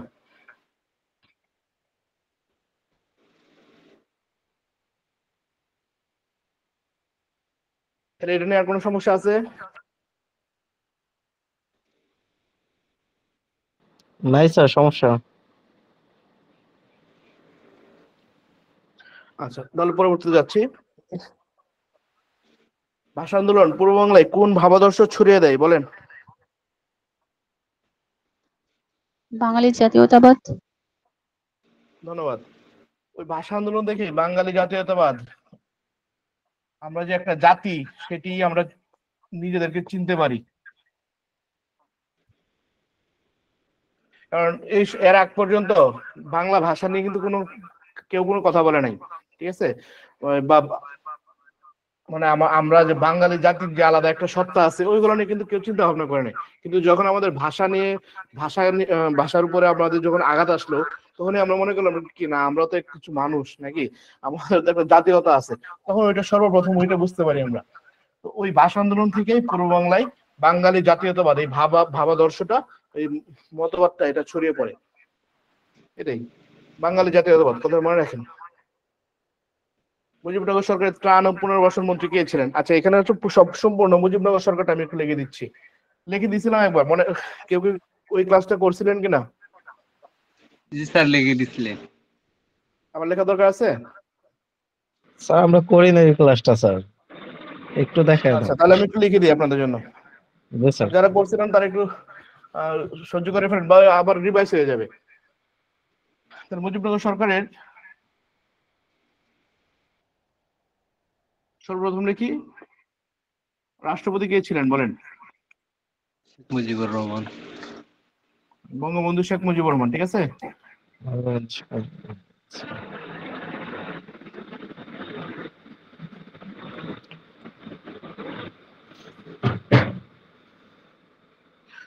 রাষ্ট্রপতির পরিবর্তে অস্থায়ী রাষ্ট্রপতি কে ছিলেন?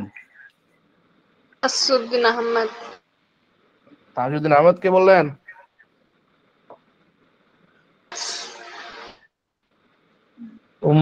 বলছে। তাজউদ্দিন আহমেদ হবে না, সৈয়দ নজরুল ইসলাম।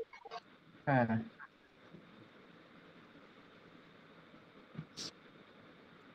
এটা ভুল হইতে পারে, সমস্যা নেই। আচ্ছা, অস্থায়ী রাষ্ট্রপতি হচ্ছে সৈয়দ নজরুল ইসলাম ছিলেন, ঠিক আছে। এরপর হচ্ছে প্রধানমন্ত্রী।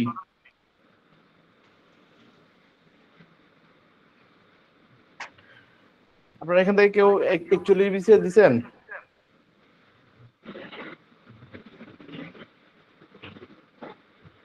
41 বিসিএস প্রিলিমিনারি দিয়েছিলেন, এরকম কেউ আছেন এখানে?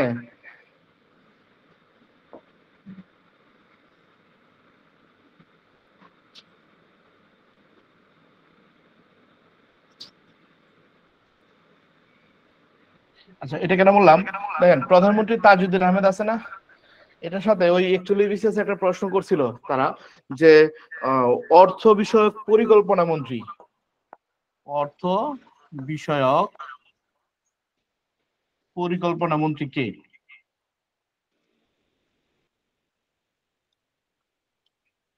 এখন আমরা কিছুক্ষণ আগে প্রশ্ন দেখে আসছি না যে অর্থমন্ত্রী হচ্ছে এম মনসুর আলী, জি স্যার। তাই না? কিন্তু প্রশ্নটা করছে কি দেখেন, অর্থ বিষয়ক পরিকল্পনা মন্ত্রী, তাহলে কে হবে বলেন তো? তাজউদ্দিন আহমেদ স্যার। হ্যাঁ, তাহলে এটা আমি নিজেই ভুল করছিলাম, এটা আমি স্বীকার করতেছি। পরীক্ষায় তো আসলে ভাই এটা মনে থাকে না, অর্থ দেখছি আমি এম মনসুর আলী দিয়ে আসছি, আইসা দেখি অর্থ বিষয়ক পরিকল্পনা মন্ত্রী দেওয়া তাজউদ্দিন আহমেদের নাম, কি করব, কিছু করার নেই। তো যিনি প্রধানমন্ত্রী থাকেন তিনি কিন্তু অনেকগুলো দায়িত্ব আরো থাকে। বর্তমান যে প্রধানমন্ত্রী শেখ হাসিনা, ওনার দেখেন মন্ত্রণালয় কিন্তু আরো অনেকগুলো আছে, আর 10-12টা মন্ত্রণালয়ের প্রধান মন্ত্রী তিনি, বুঝছেন? তো এরকম তাজউদ্দিন আহমেদের আন্ডারে অনেকগুলা মন্ত্রিত্ব ছিল বা মন্ত্রণালয় ছিল, তার মধ্যে একটা ছিল এই অর্থ বিষয়ক পরিকল্পনা মন্ত্রী।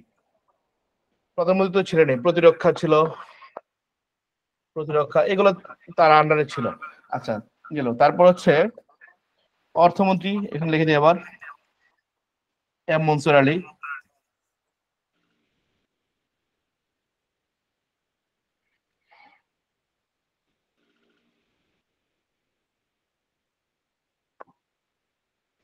তারপর হচ্ছে স্বরাষ্ট্র, ত্রাণ ও পুনর্বাসন, এখানে দুর্যোগ আছে, স্বরাষ্ট্র, ত্রাণ, দুর্যোগ, পুনর্বাসন মন্ত্রী হচ্ছে, এখানে একটু নামটা একটু দেখেন, খেয়াল করবেন, AHM কামারুজ্জামান।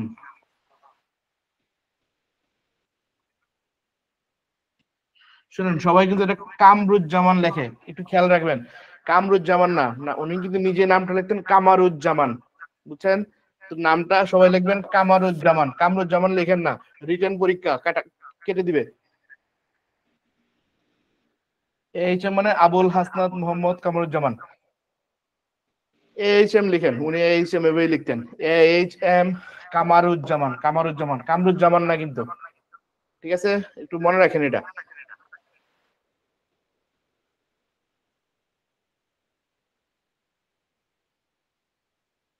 আরেকজন আছে নাকি আমাদের কালপ্রিট, পররাষ্ট্র ও আইনমন্ত্রী, কে ছিলেন বলেন?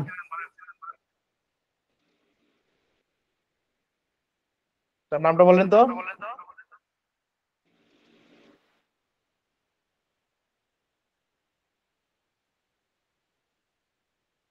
পররাষ্ট্রমন্ত্রী কে ছিলেন জানেন না? আর খন্দকার মোশতাক আহমেদ। তার নামটা এত ভক্তি সহকারে বলা দরকার ছিল? খন্দকার মোশতাক আহমেদ। খন্দকার মুশতাক আহমেদ, এটাই আমাদের পুরো ইতিহাসের মানে ইতিহাস পাল্টায় দেওয়ার লোক, এই তো তিনি নাকি? আচ্ছা, এই ছিল হচ্ছে আমাদের 71 সালে যে মুজিবনগর সরকার পুরোটাই। তাহলে এখানে যে প্রশ্ন আছে, ত্রাণ ও পুনর্বাসন মন্ত্রী কে ছিলেন? সরি, এখানে যে প্রশ্নটা ত্রাণ ও পুনর্বাসন মন্ত্রী কে? কামরুজ্জামান। হ্যাঁ, তাহলে নামটা এটা একটু খেয়াল রাখবো, AHM কামারুজ্জামান। কামরুজ্জামান।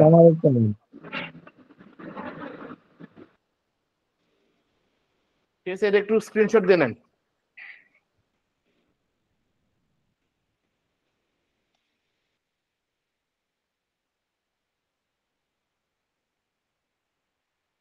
আচ্ছা, তাহলে পরবর্তীতে যাই। আচ্ছা, 1971 সালে মুক্তিযুদ্ধকালে এনহিলেট দিস ডেমন্স, মানে এই শয়তানদের হত্যা করতে হবে। তাহলে এই শিরোনামে একটা পোস্টারে কে এঁকেছিলেন? কামরুল হাসান।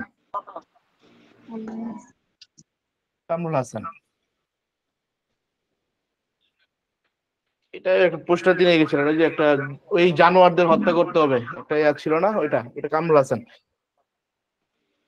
1974 সালে জাতির জনক বঙ্গবন্ধু শেখ মুজিবুর রহমান জাতিসংঘের কোন পরিষদের বাংলা ভাষায়, তো এটা কোন পরিষদের ভাষণ দেয় এটা তো সবাই জানি নাকি আমরা? ইউএন জেনারেল অ্যাসেম্বলি বা জাতিসংঘের সাধারণ পরিষদে।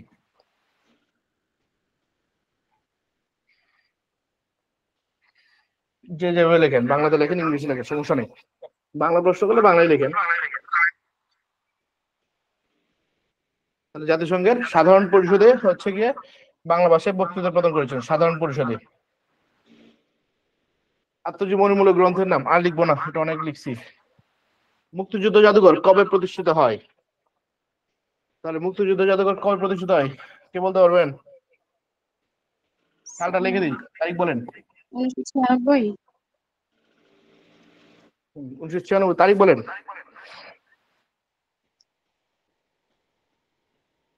পারবেন না? তারিখ হচ্ছে 22 মার্চ। মুক্তিযুদ্ধ জাদুঘর 1996, 22 মার্চ। এগুলো তো আসলে অবজেক্টিভের মতো, এগুলো মুখস্থ করতে হবে। 1996 সালের 22 মার্চ। 1996 সালে যাদের জন্ম 1996 আছে কেউ, তারা মনে রাখতে পারেন সহজেই। মনে রাখবেন যে আমার জন্মের সময় মুক্তিযুদ্ধ জাদুঘর প্রতিষ্ঠিত হয় 1996, 22 মার্চ। জাতির পিতা বঙ্গবন্ধু শেখ মুজিবুর রহমান কোন তারিখে 6 দফা কর্মসূচি? আচ্ছা, এটা হচ্ছে 5 ফেব্রুয়ারি। আর সালটা তো 1966। আচ্ছা, এখন এই 5 ফেব্রুয়ারি অনেক সময় 6 ফেব্রুয়ারিও হতে হয় নাকি? 6 ফেব্রুয়ারিটা দিবেন না, 5 ফেব্রুয়ারি দিবেন। অবজেক্টিভ যদি থাকে অপশন, তখন তো 6 ফেব্রুয়ারি দিতে হবে, কিছু করার নাই। কিন্তু যদি লিখিত প্রশ্ন আসে অবশ্যই 5 ফেব্রুয়ারি দিবেন। কারণটা বলি এখানে।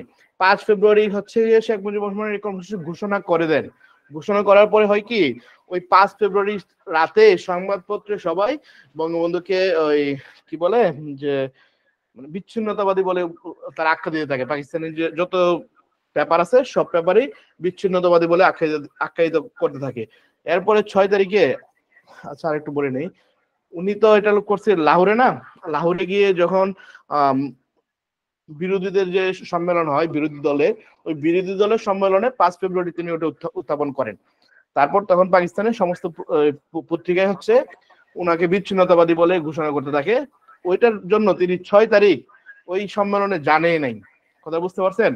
কারণ তাকে তো এখানে মানে দেশদ্রোহী বলা হচ্ছে, তখন তিনি যাবেন কেন? তো 6 ফেব্রুয়ারি তিনি আসলে ওইখানে ওই সম্মেলনে জানেই নাই। উনি 5 ফেব্রুয়ারিতে ওই 6 দফা ঘোষণা করে আসছিলেন। কথাটা বুঝতে পারছেন? সেই জন্য আমরা যদি এই পরীক্ষায় আসে অবশ্যই আমরা তারিখটা দিব 5 ফেব্রুয়ারি 1966 সালে। এবং 6 ফেব্রুয়ারি এটা হচ্ছে অবজেক্টিভ আসে, তো ওই অবজেক্টিভ অনুযায়ী এটা আসলে প্রচলিত হয়ে গেছে আর কি। ওইটা দিয়েন না আপনারা। এটা বুঝতে পারছেন? জি স্যার।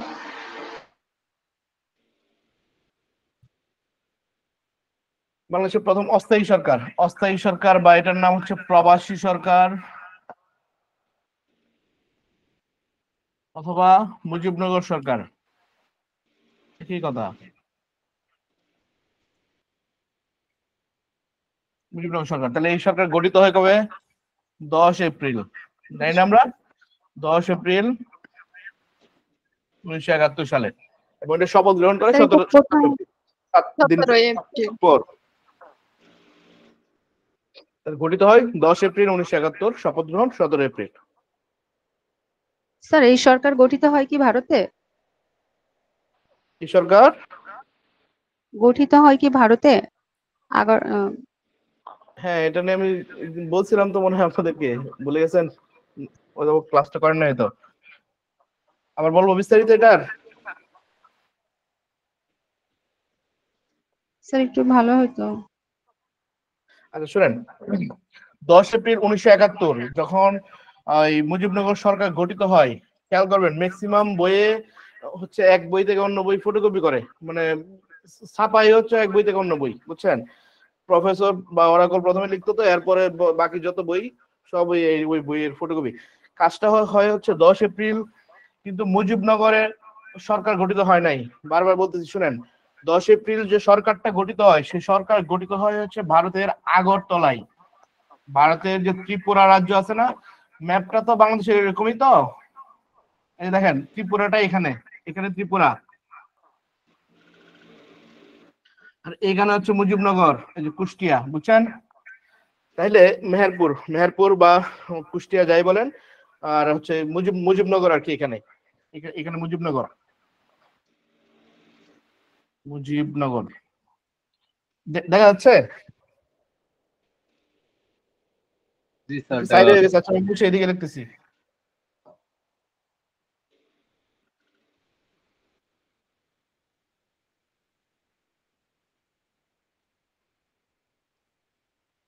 বাংলাদেশের একটু কোনো আঁকলাম, এটা হচ্ছে ত্রিপুরা তো,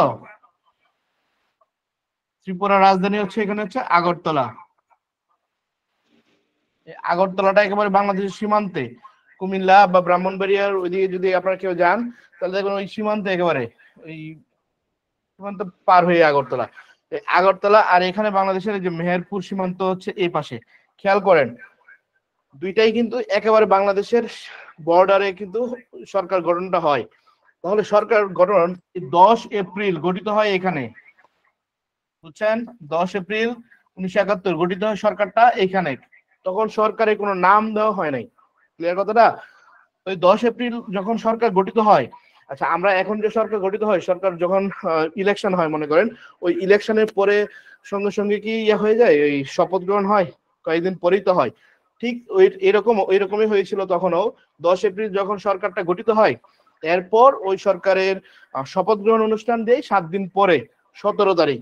17 তারিখ কোথায়, এই একই জায়গায় দিবে না, তখন তো রিস্ক ছিল, রিস্ক জোন, তখন হচ্ছে যে কোনো জায়গায় আক্রমণ করতে পারে পাকিস্তানিরা।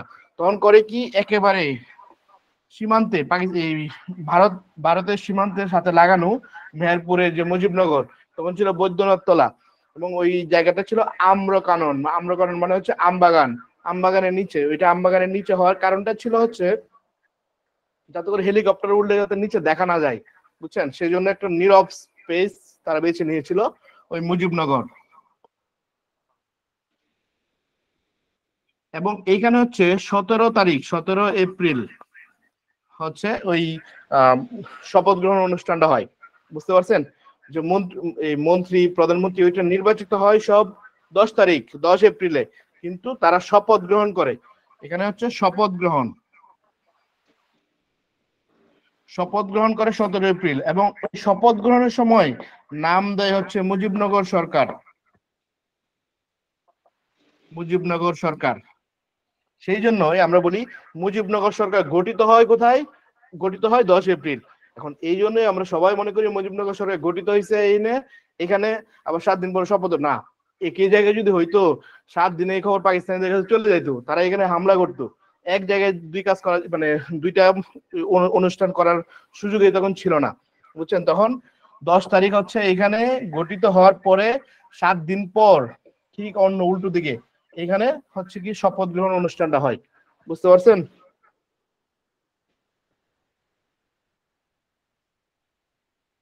কথা বোঝা গেছে কিনা বলেন? জি স্যার, বুঝা গেছে। তাহলে যদি বলা হয় যে সরকারটা গঠিত হয় ভারতে, মিথ্যা না, ঠিকই তো আছে, আগরতলায়, ভারতেই তো এটা। তবে মুজিবনগর বাংলাদেশের ভিতরে, শপথ গ্রহণ করা হয় বাংলাদেশের ভিতরে।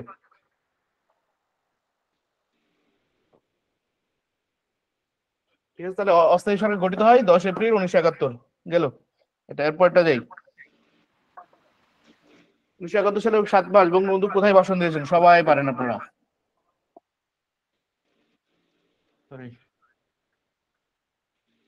রাজকোষ ময়দানে। হ্যাঁ, ঢাকার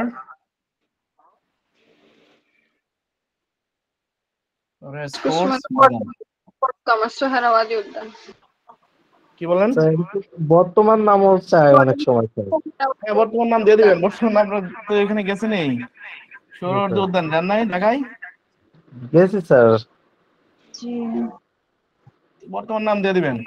তখন এখানে রেস কোর্স, এই যে ঘোড়ার রেস হইতো, ওই অনুযায়ী রেস কোর্স নাম দেওয়া হয়েছিল এটার। পরবর্তীতে সোহরাওয়ার্দী উদ্যান নামকরণ করা হয়।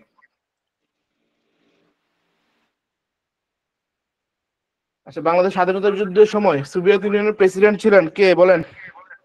প্রেসিডেন্টের নামটা পারবেন কেউ? উথান্ট। কে ছিলেন? উথান্ট। উথান ছিল হচ্ছে জাতিসংঘের মহাসচিব। হ্যাঁ। উথান না, সোভিয়েত ইউনিয়নের প্রেসিডেন্ট বলতেছি আমি। সোভিয়েত ইউনিয়ন মানে কি বর্তমান রাশিয়া, তাই না? রাশিয়ার প্রেসিডেন্ট কে ছিল? আচ্ছা, এটা আমি বলে লিখে দিচ্ছি এখানে, আপনারা একটু নোট করে নিন। রাশিয়ার প্রেসিডেন্ট। আচ্ছা, রাশিয়া কি বাংলাদেশের পক্ষে ছিল না বিপক্ষে ছিল মুক্তিযুদ্ধের সময়? বিপক্ষে। না না, বিপক্ষে না। আপনার বন্ধু দেশকে যদি না স্যার চিনেন হবে। আচ্ছা আমি পক্ষে স্যার ছিল। একটা কোশ্চেন। স্যার পক্ষে যদি থাকে, সোভিয়েত ইউনিয়ন তো বিপক্ষে ছিল, তো এটা একটু বুঝাই বলেন। না, রাশিয়া সোভিয়েত ইউনিয়ন তো একই, মানে সোভিয়েত ইউনিয়ন ভেঙেই তো রাশিয়া হইলো। সোভিয়েত ইউনিয়ন বাংলাদেশের পক্ষে ছিল। স্যার সোভিয়েত ইউনিয়নই মূলত রাশিয়া না? হ্যাঁ, এটাই তো বললাম, সোভিয়েত ইউনিয়ন বা রাশিয়া যেটাই বলেন, এটা বাংলাদেশের পক্ষেই ছিল তারা।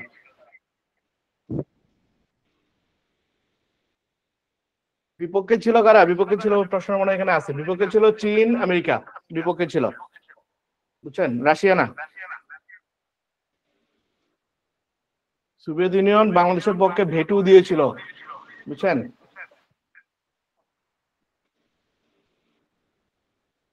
এখন আপনারা একটা প্রশ্ন করতে পারেন, স্যার বাংলাদেশের পক্ষে যদি হয় তাহলে ভেটো দিবে কেন? প্রশ্ন কেউ করেন না কেন? এই প্রশ্নগুলো সবসময় যখন অফলাইনে ক্লাস হয় তখন সবাই প্রশ্ন জিজ্ঞেস করে, জন্য বলতেছি।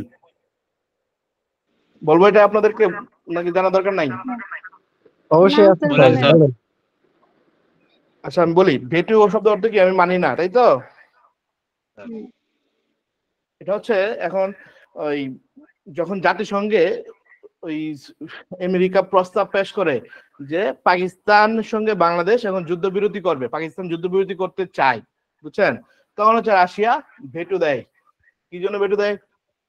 যুদ্ধবিরতি যদি তারা করে ফেলে তাহলে পরবর্তী বাকি যে আরো সময় যাবে, 52 থেকে 71 যে সময় যেভাবে গেছে এভাবে যাইতো, যুদ্ধের একটা পরিণতি মানে শেষ হইতো না। কিন্তু রাশিয়া তখন চেয়েছিল ভেটো দিলে ওই প্রস্তাবটা তখন ফেল হয়ে যাবে, মানে যুদ্ধবিরতি হবে না, যুদ্ধবিরতি না হলে যুদ্ধ চলতে থাকবে এবং এটার একটা ফলাফল আসবে, এবং ফলাফলটা বাংলাদেশের পক্ষে আসার জন্য তারা ইন্ডিয়াকেও বলতেছিল যাতে সাপোর্ট করে, যাতে অস্ত্র দেয়, বুঝছেন।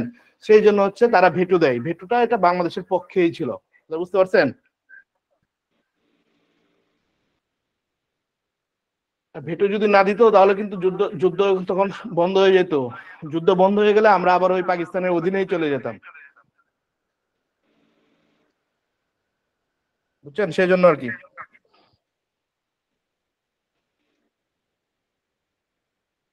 আচ্ছা, এখানে তাহলে আমরা একটু লিখি, রাশিয়ার প্রেসিডেন্ট ছিল কে? রাশিয়ার প্রেসিডেন্ট ছিল তখন হচ্ছে নিকোলাই পদগর্নি। Nikolai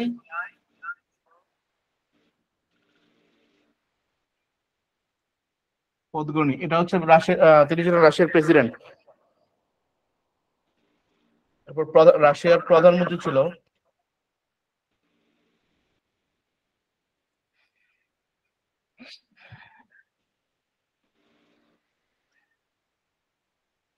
Alexi কোসিগিন।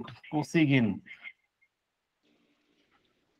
এই দুইটা নাম একটু মুখস্থ করে ফেলেন, নিকোলাই পদগর্নি, অ্যালেক্সি কোসিগিন।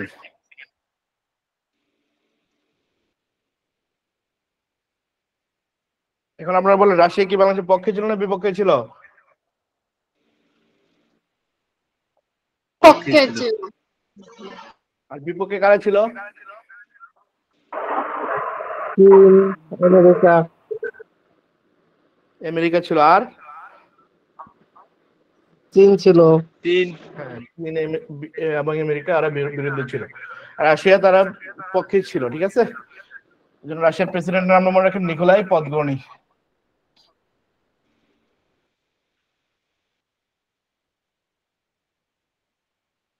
আচ্ছা, এই প্রশ্নের উত্তরটা আপনারা একটু বলেন তো, আমি বলবো না, বলেন আপনারা, পরে বলতেছি আমি।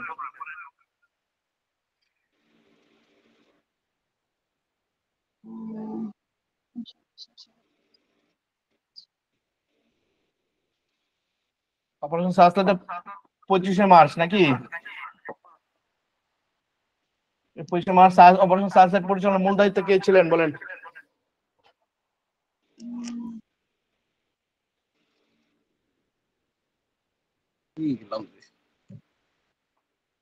পারবেন না কেউ? মনে নেই। প্রশ্নটার মধ্যে এই একটা লিঙ্ক দেওয়া আছে বুঝছেন, ঢাকা শহরে। ঢাকা শহরের দায়িত্বটা ছিল হচ্ছে রাও ফরমান আলী।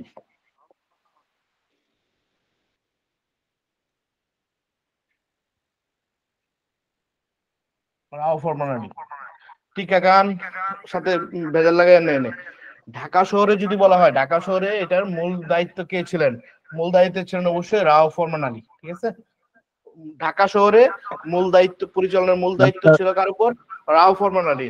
আর এটার ঢাকা বাদে স্যার পরিকল্পনা করে কি? পরিকল্পনা করেন আপনাদের তো ইয়া আছে রিটেন, তো খুব সহজ, আপনারা শুধু শুধু ঝামেলা করে দরকার নাই, ডিরেক্ট লিখে দিবেন ইয়াহিয়া খান এবং টিকা খান।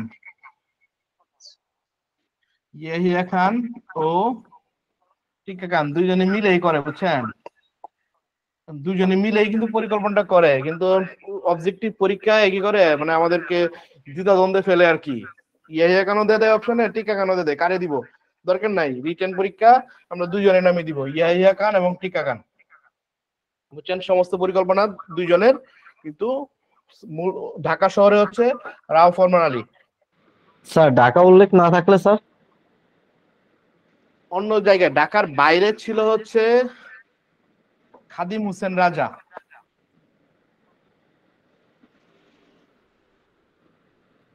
ঢাকার বাইরে, ঠিক আছে বুঝছেন, ঢাকার বাইরে মানে সারা বাংলাদেশে।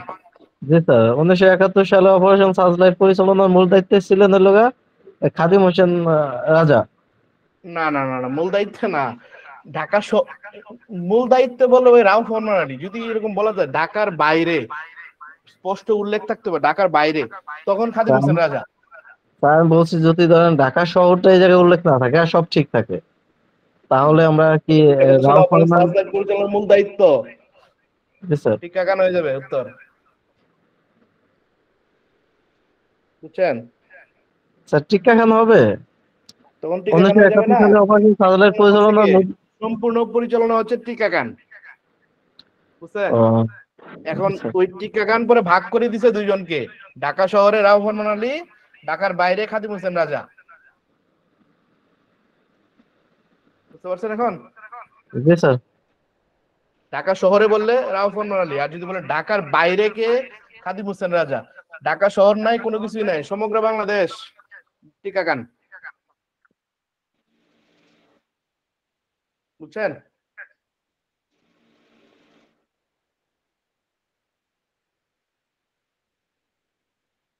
আচ্ছা তারপরে পরবর্তীতে যাচ্ছি। আমেরিকার ম্যাগাজিন উইকে পয়েন্ট অফ পলিটিক্স বা রাজনীতির কবি নামে আখ্যায়িত করা হয়, এটাই বলতেছিলাম। ওই বঙ্গবন্ধুর উপাধির মধ্যে এটাও একটা আছে না, পয়েন্ট অফ পলিটিক্স, রাজনীতির কবি। বঙ্গবন্ধুকে, বঙ্গবন্ধু শেখ মুজিবুর রহমানকে।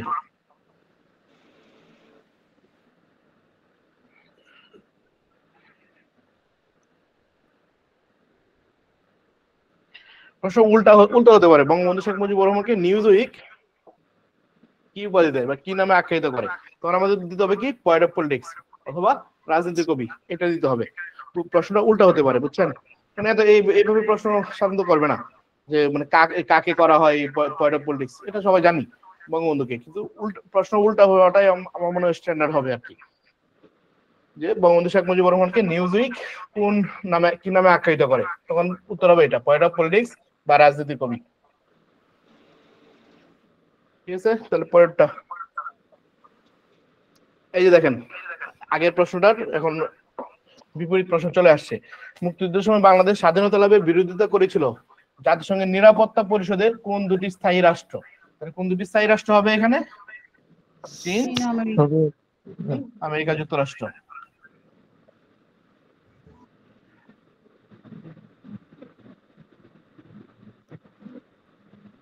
ঠিক আছে, বর্তমানে তারাই আমাদের বন্ধু স্যার। এই দুটি স্থায়ী রাষ্ট্র হচ্ছে বাংলাদেশ স্বাধীনতা লাভের বিরোধিতা করেছিল।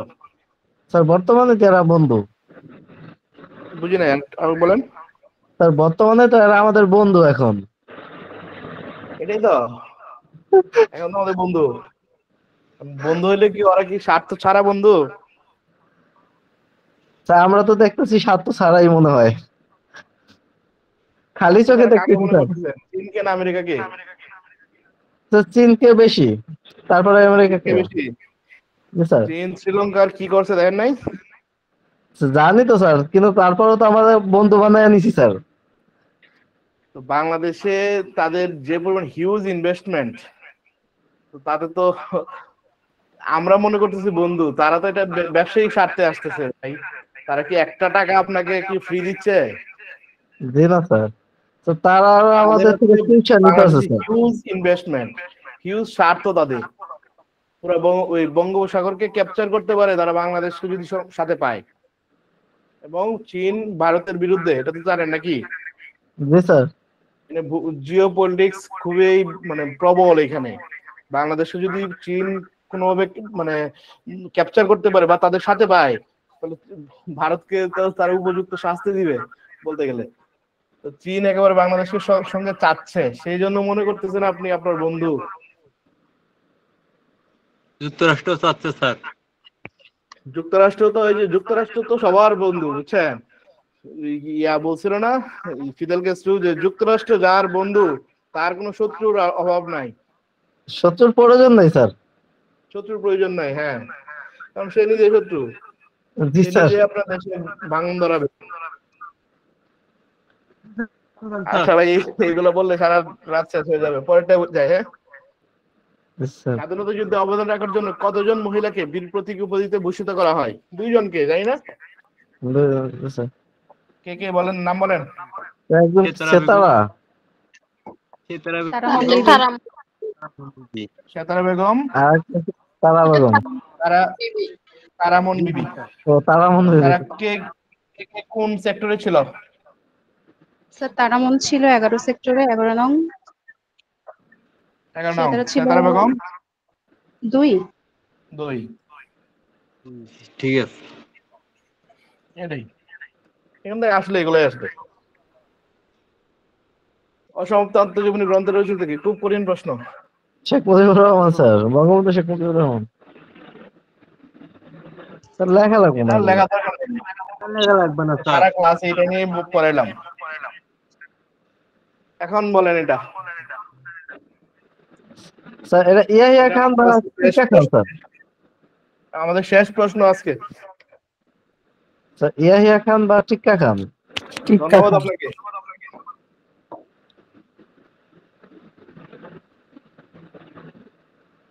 বা দিবেন না?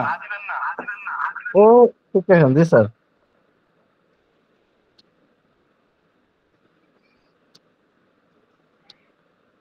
বুঝতে পারছেন?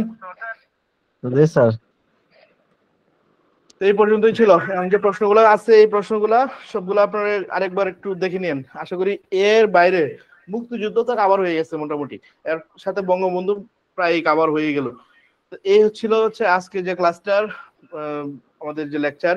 এখন আপনাদের হচ্ছে গিয়ে ওই প্র্যাকটিস গুলা পাচ্ছেন না, প্র্যাকটিস গুলো নিয়ে আমি কথা বলবো। ঠিক আছে, তাহলে পরবর্তী ক্লাসে দেখা হবে। সময় ভালো থাকেন, সুস্থ থাকেন। আসসালামু আলাইকুম। ওয়ালাইকুম আসসালাম।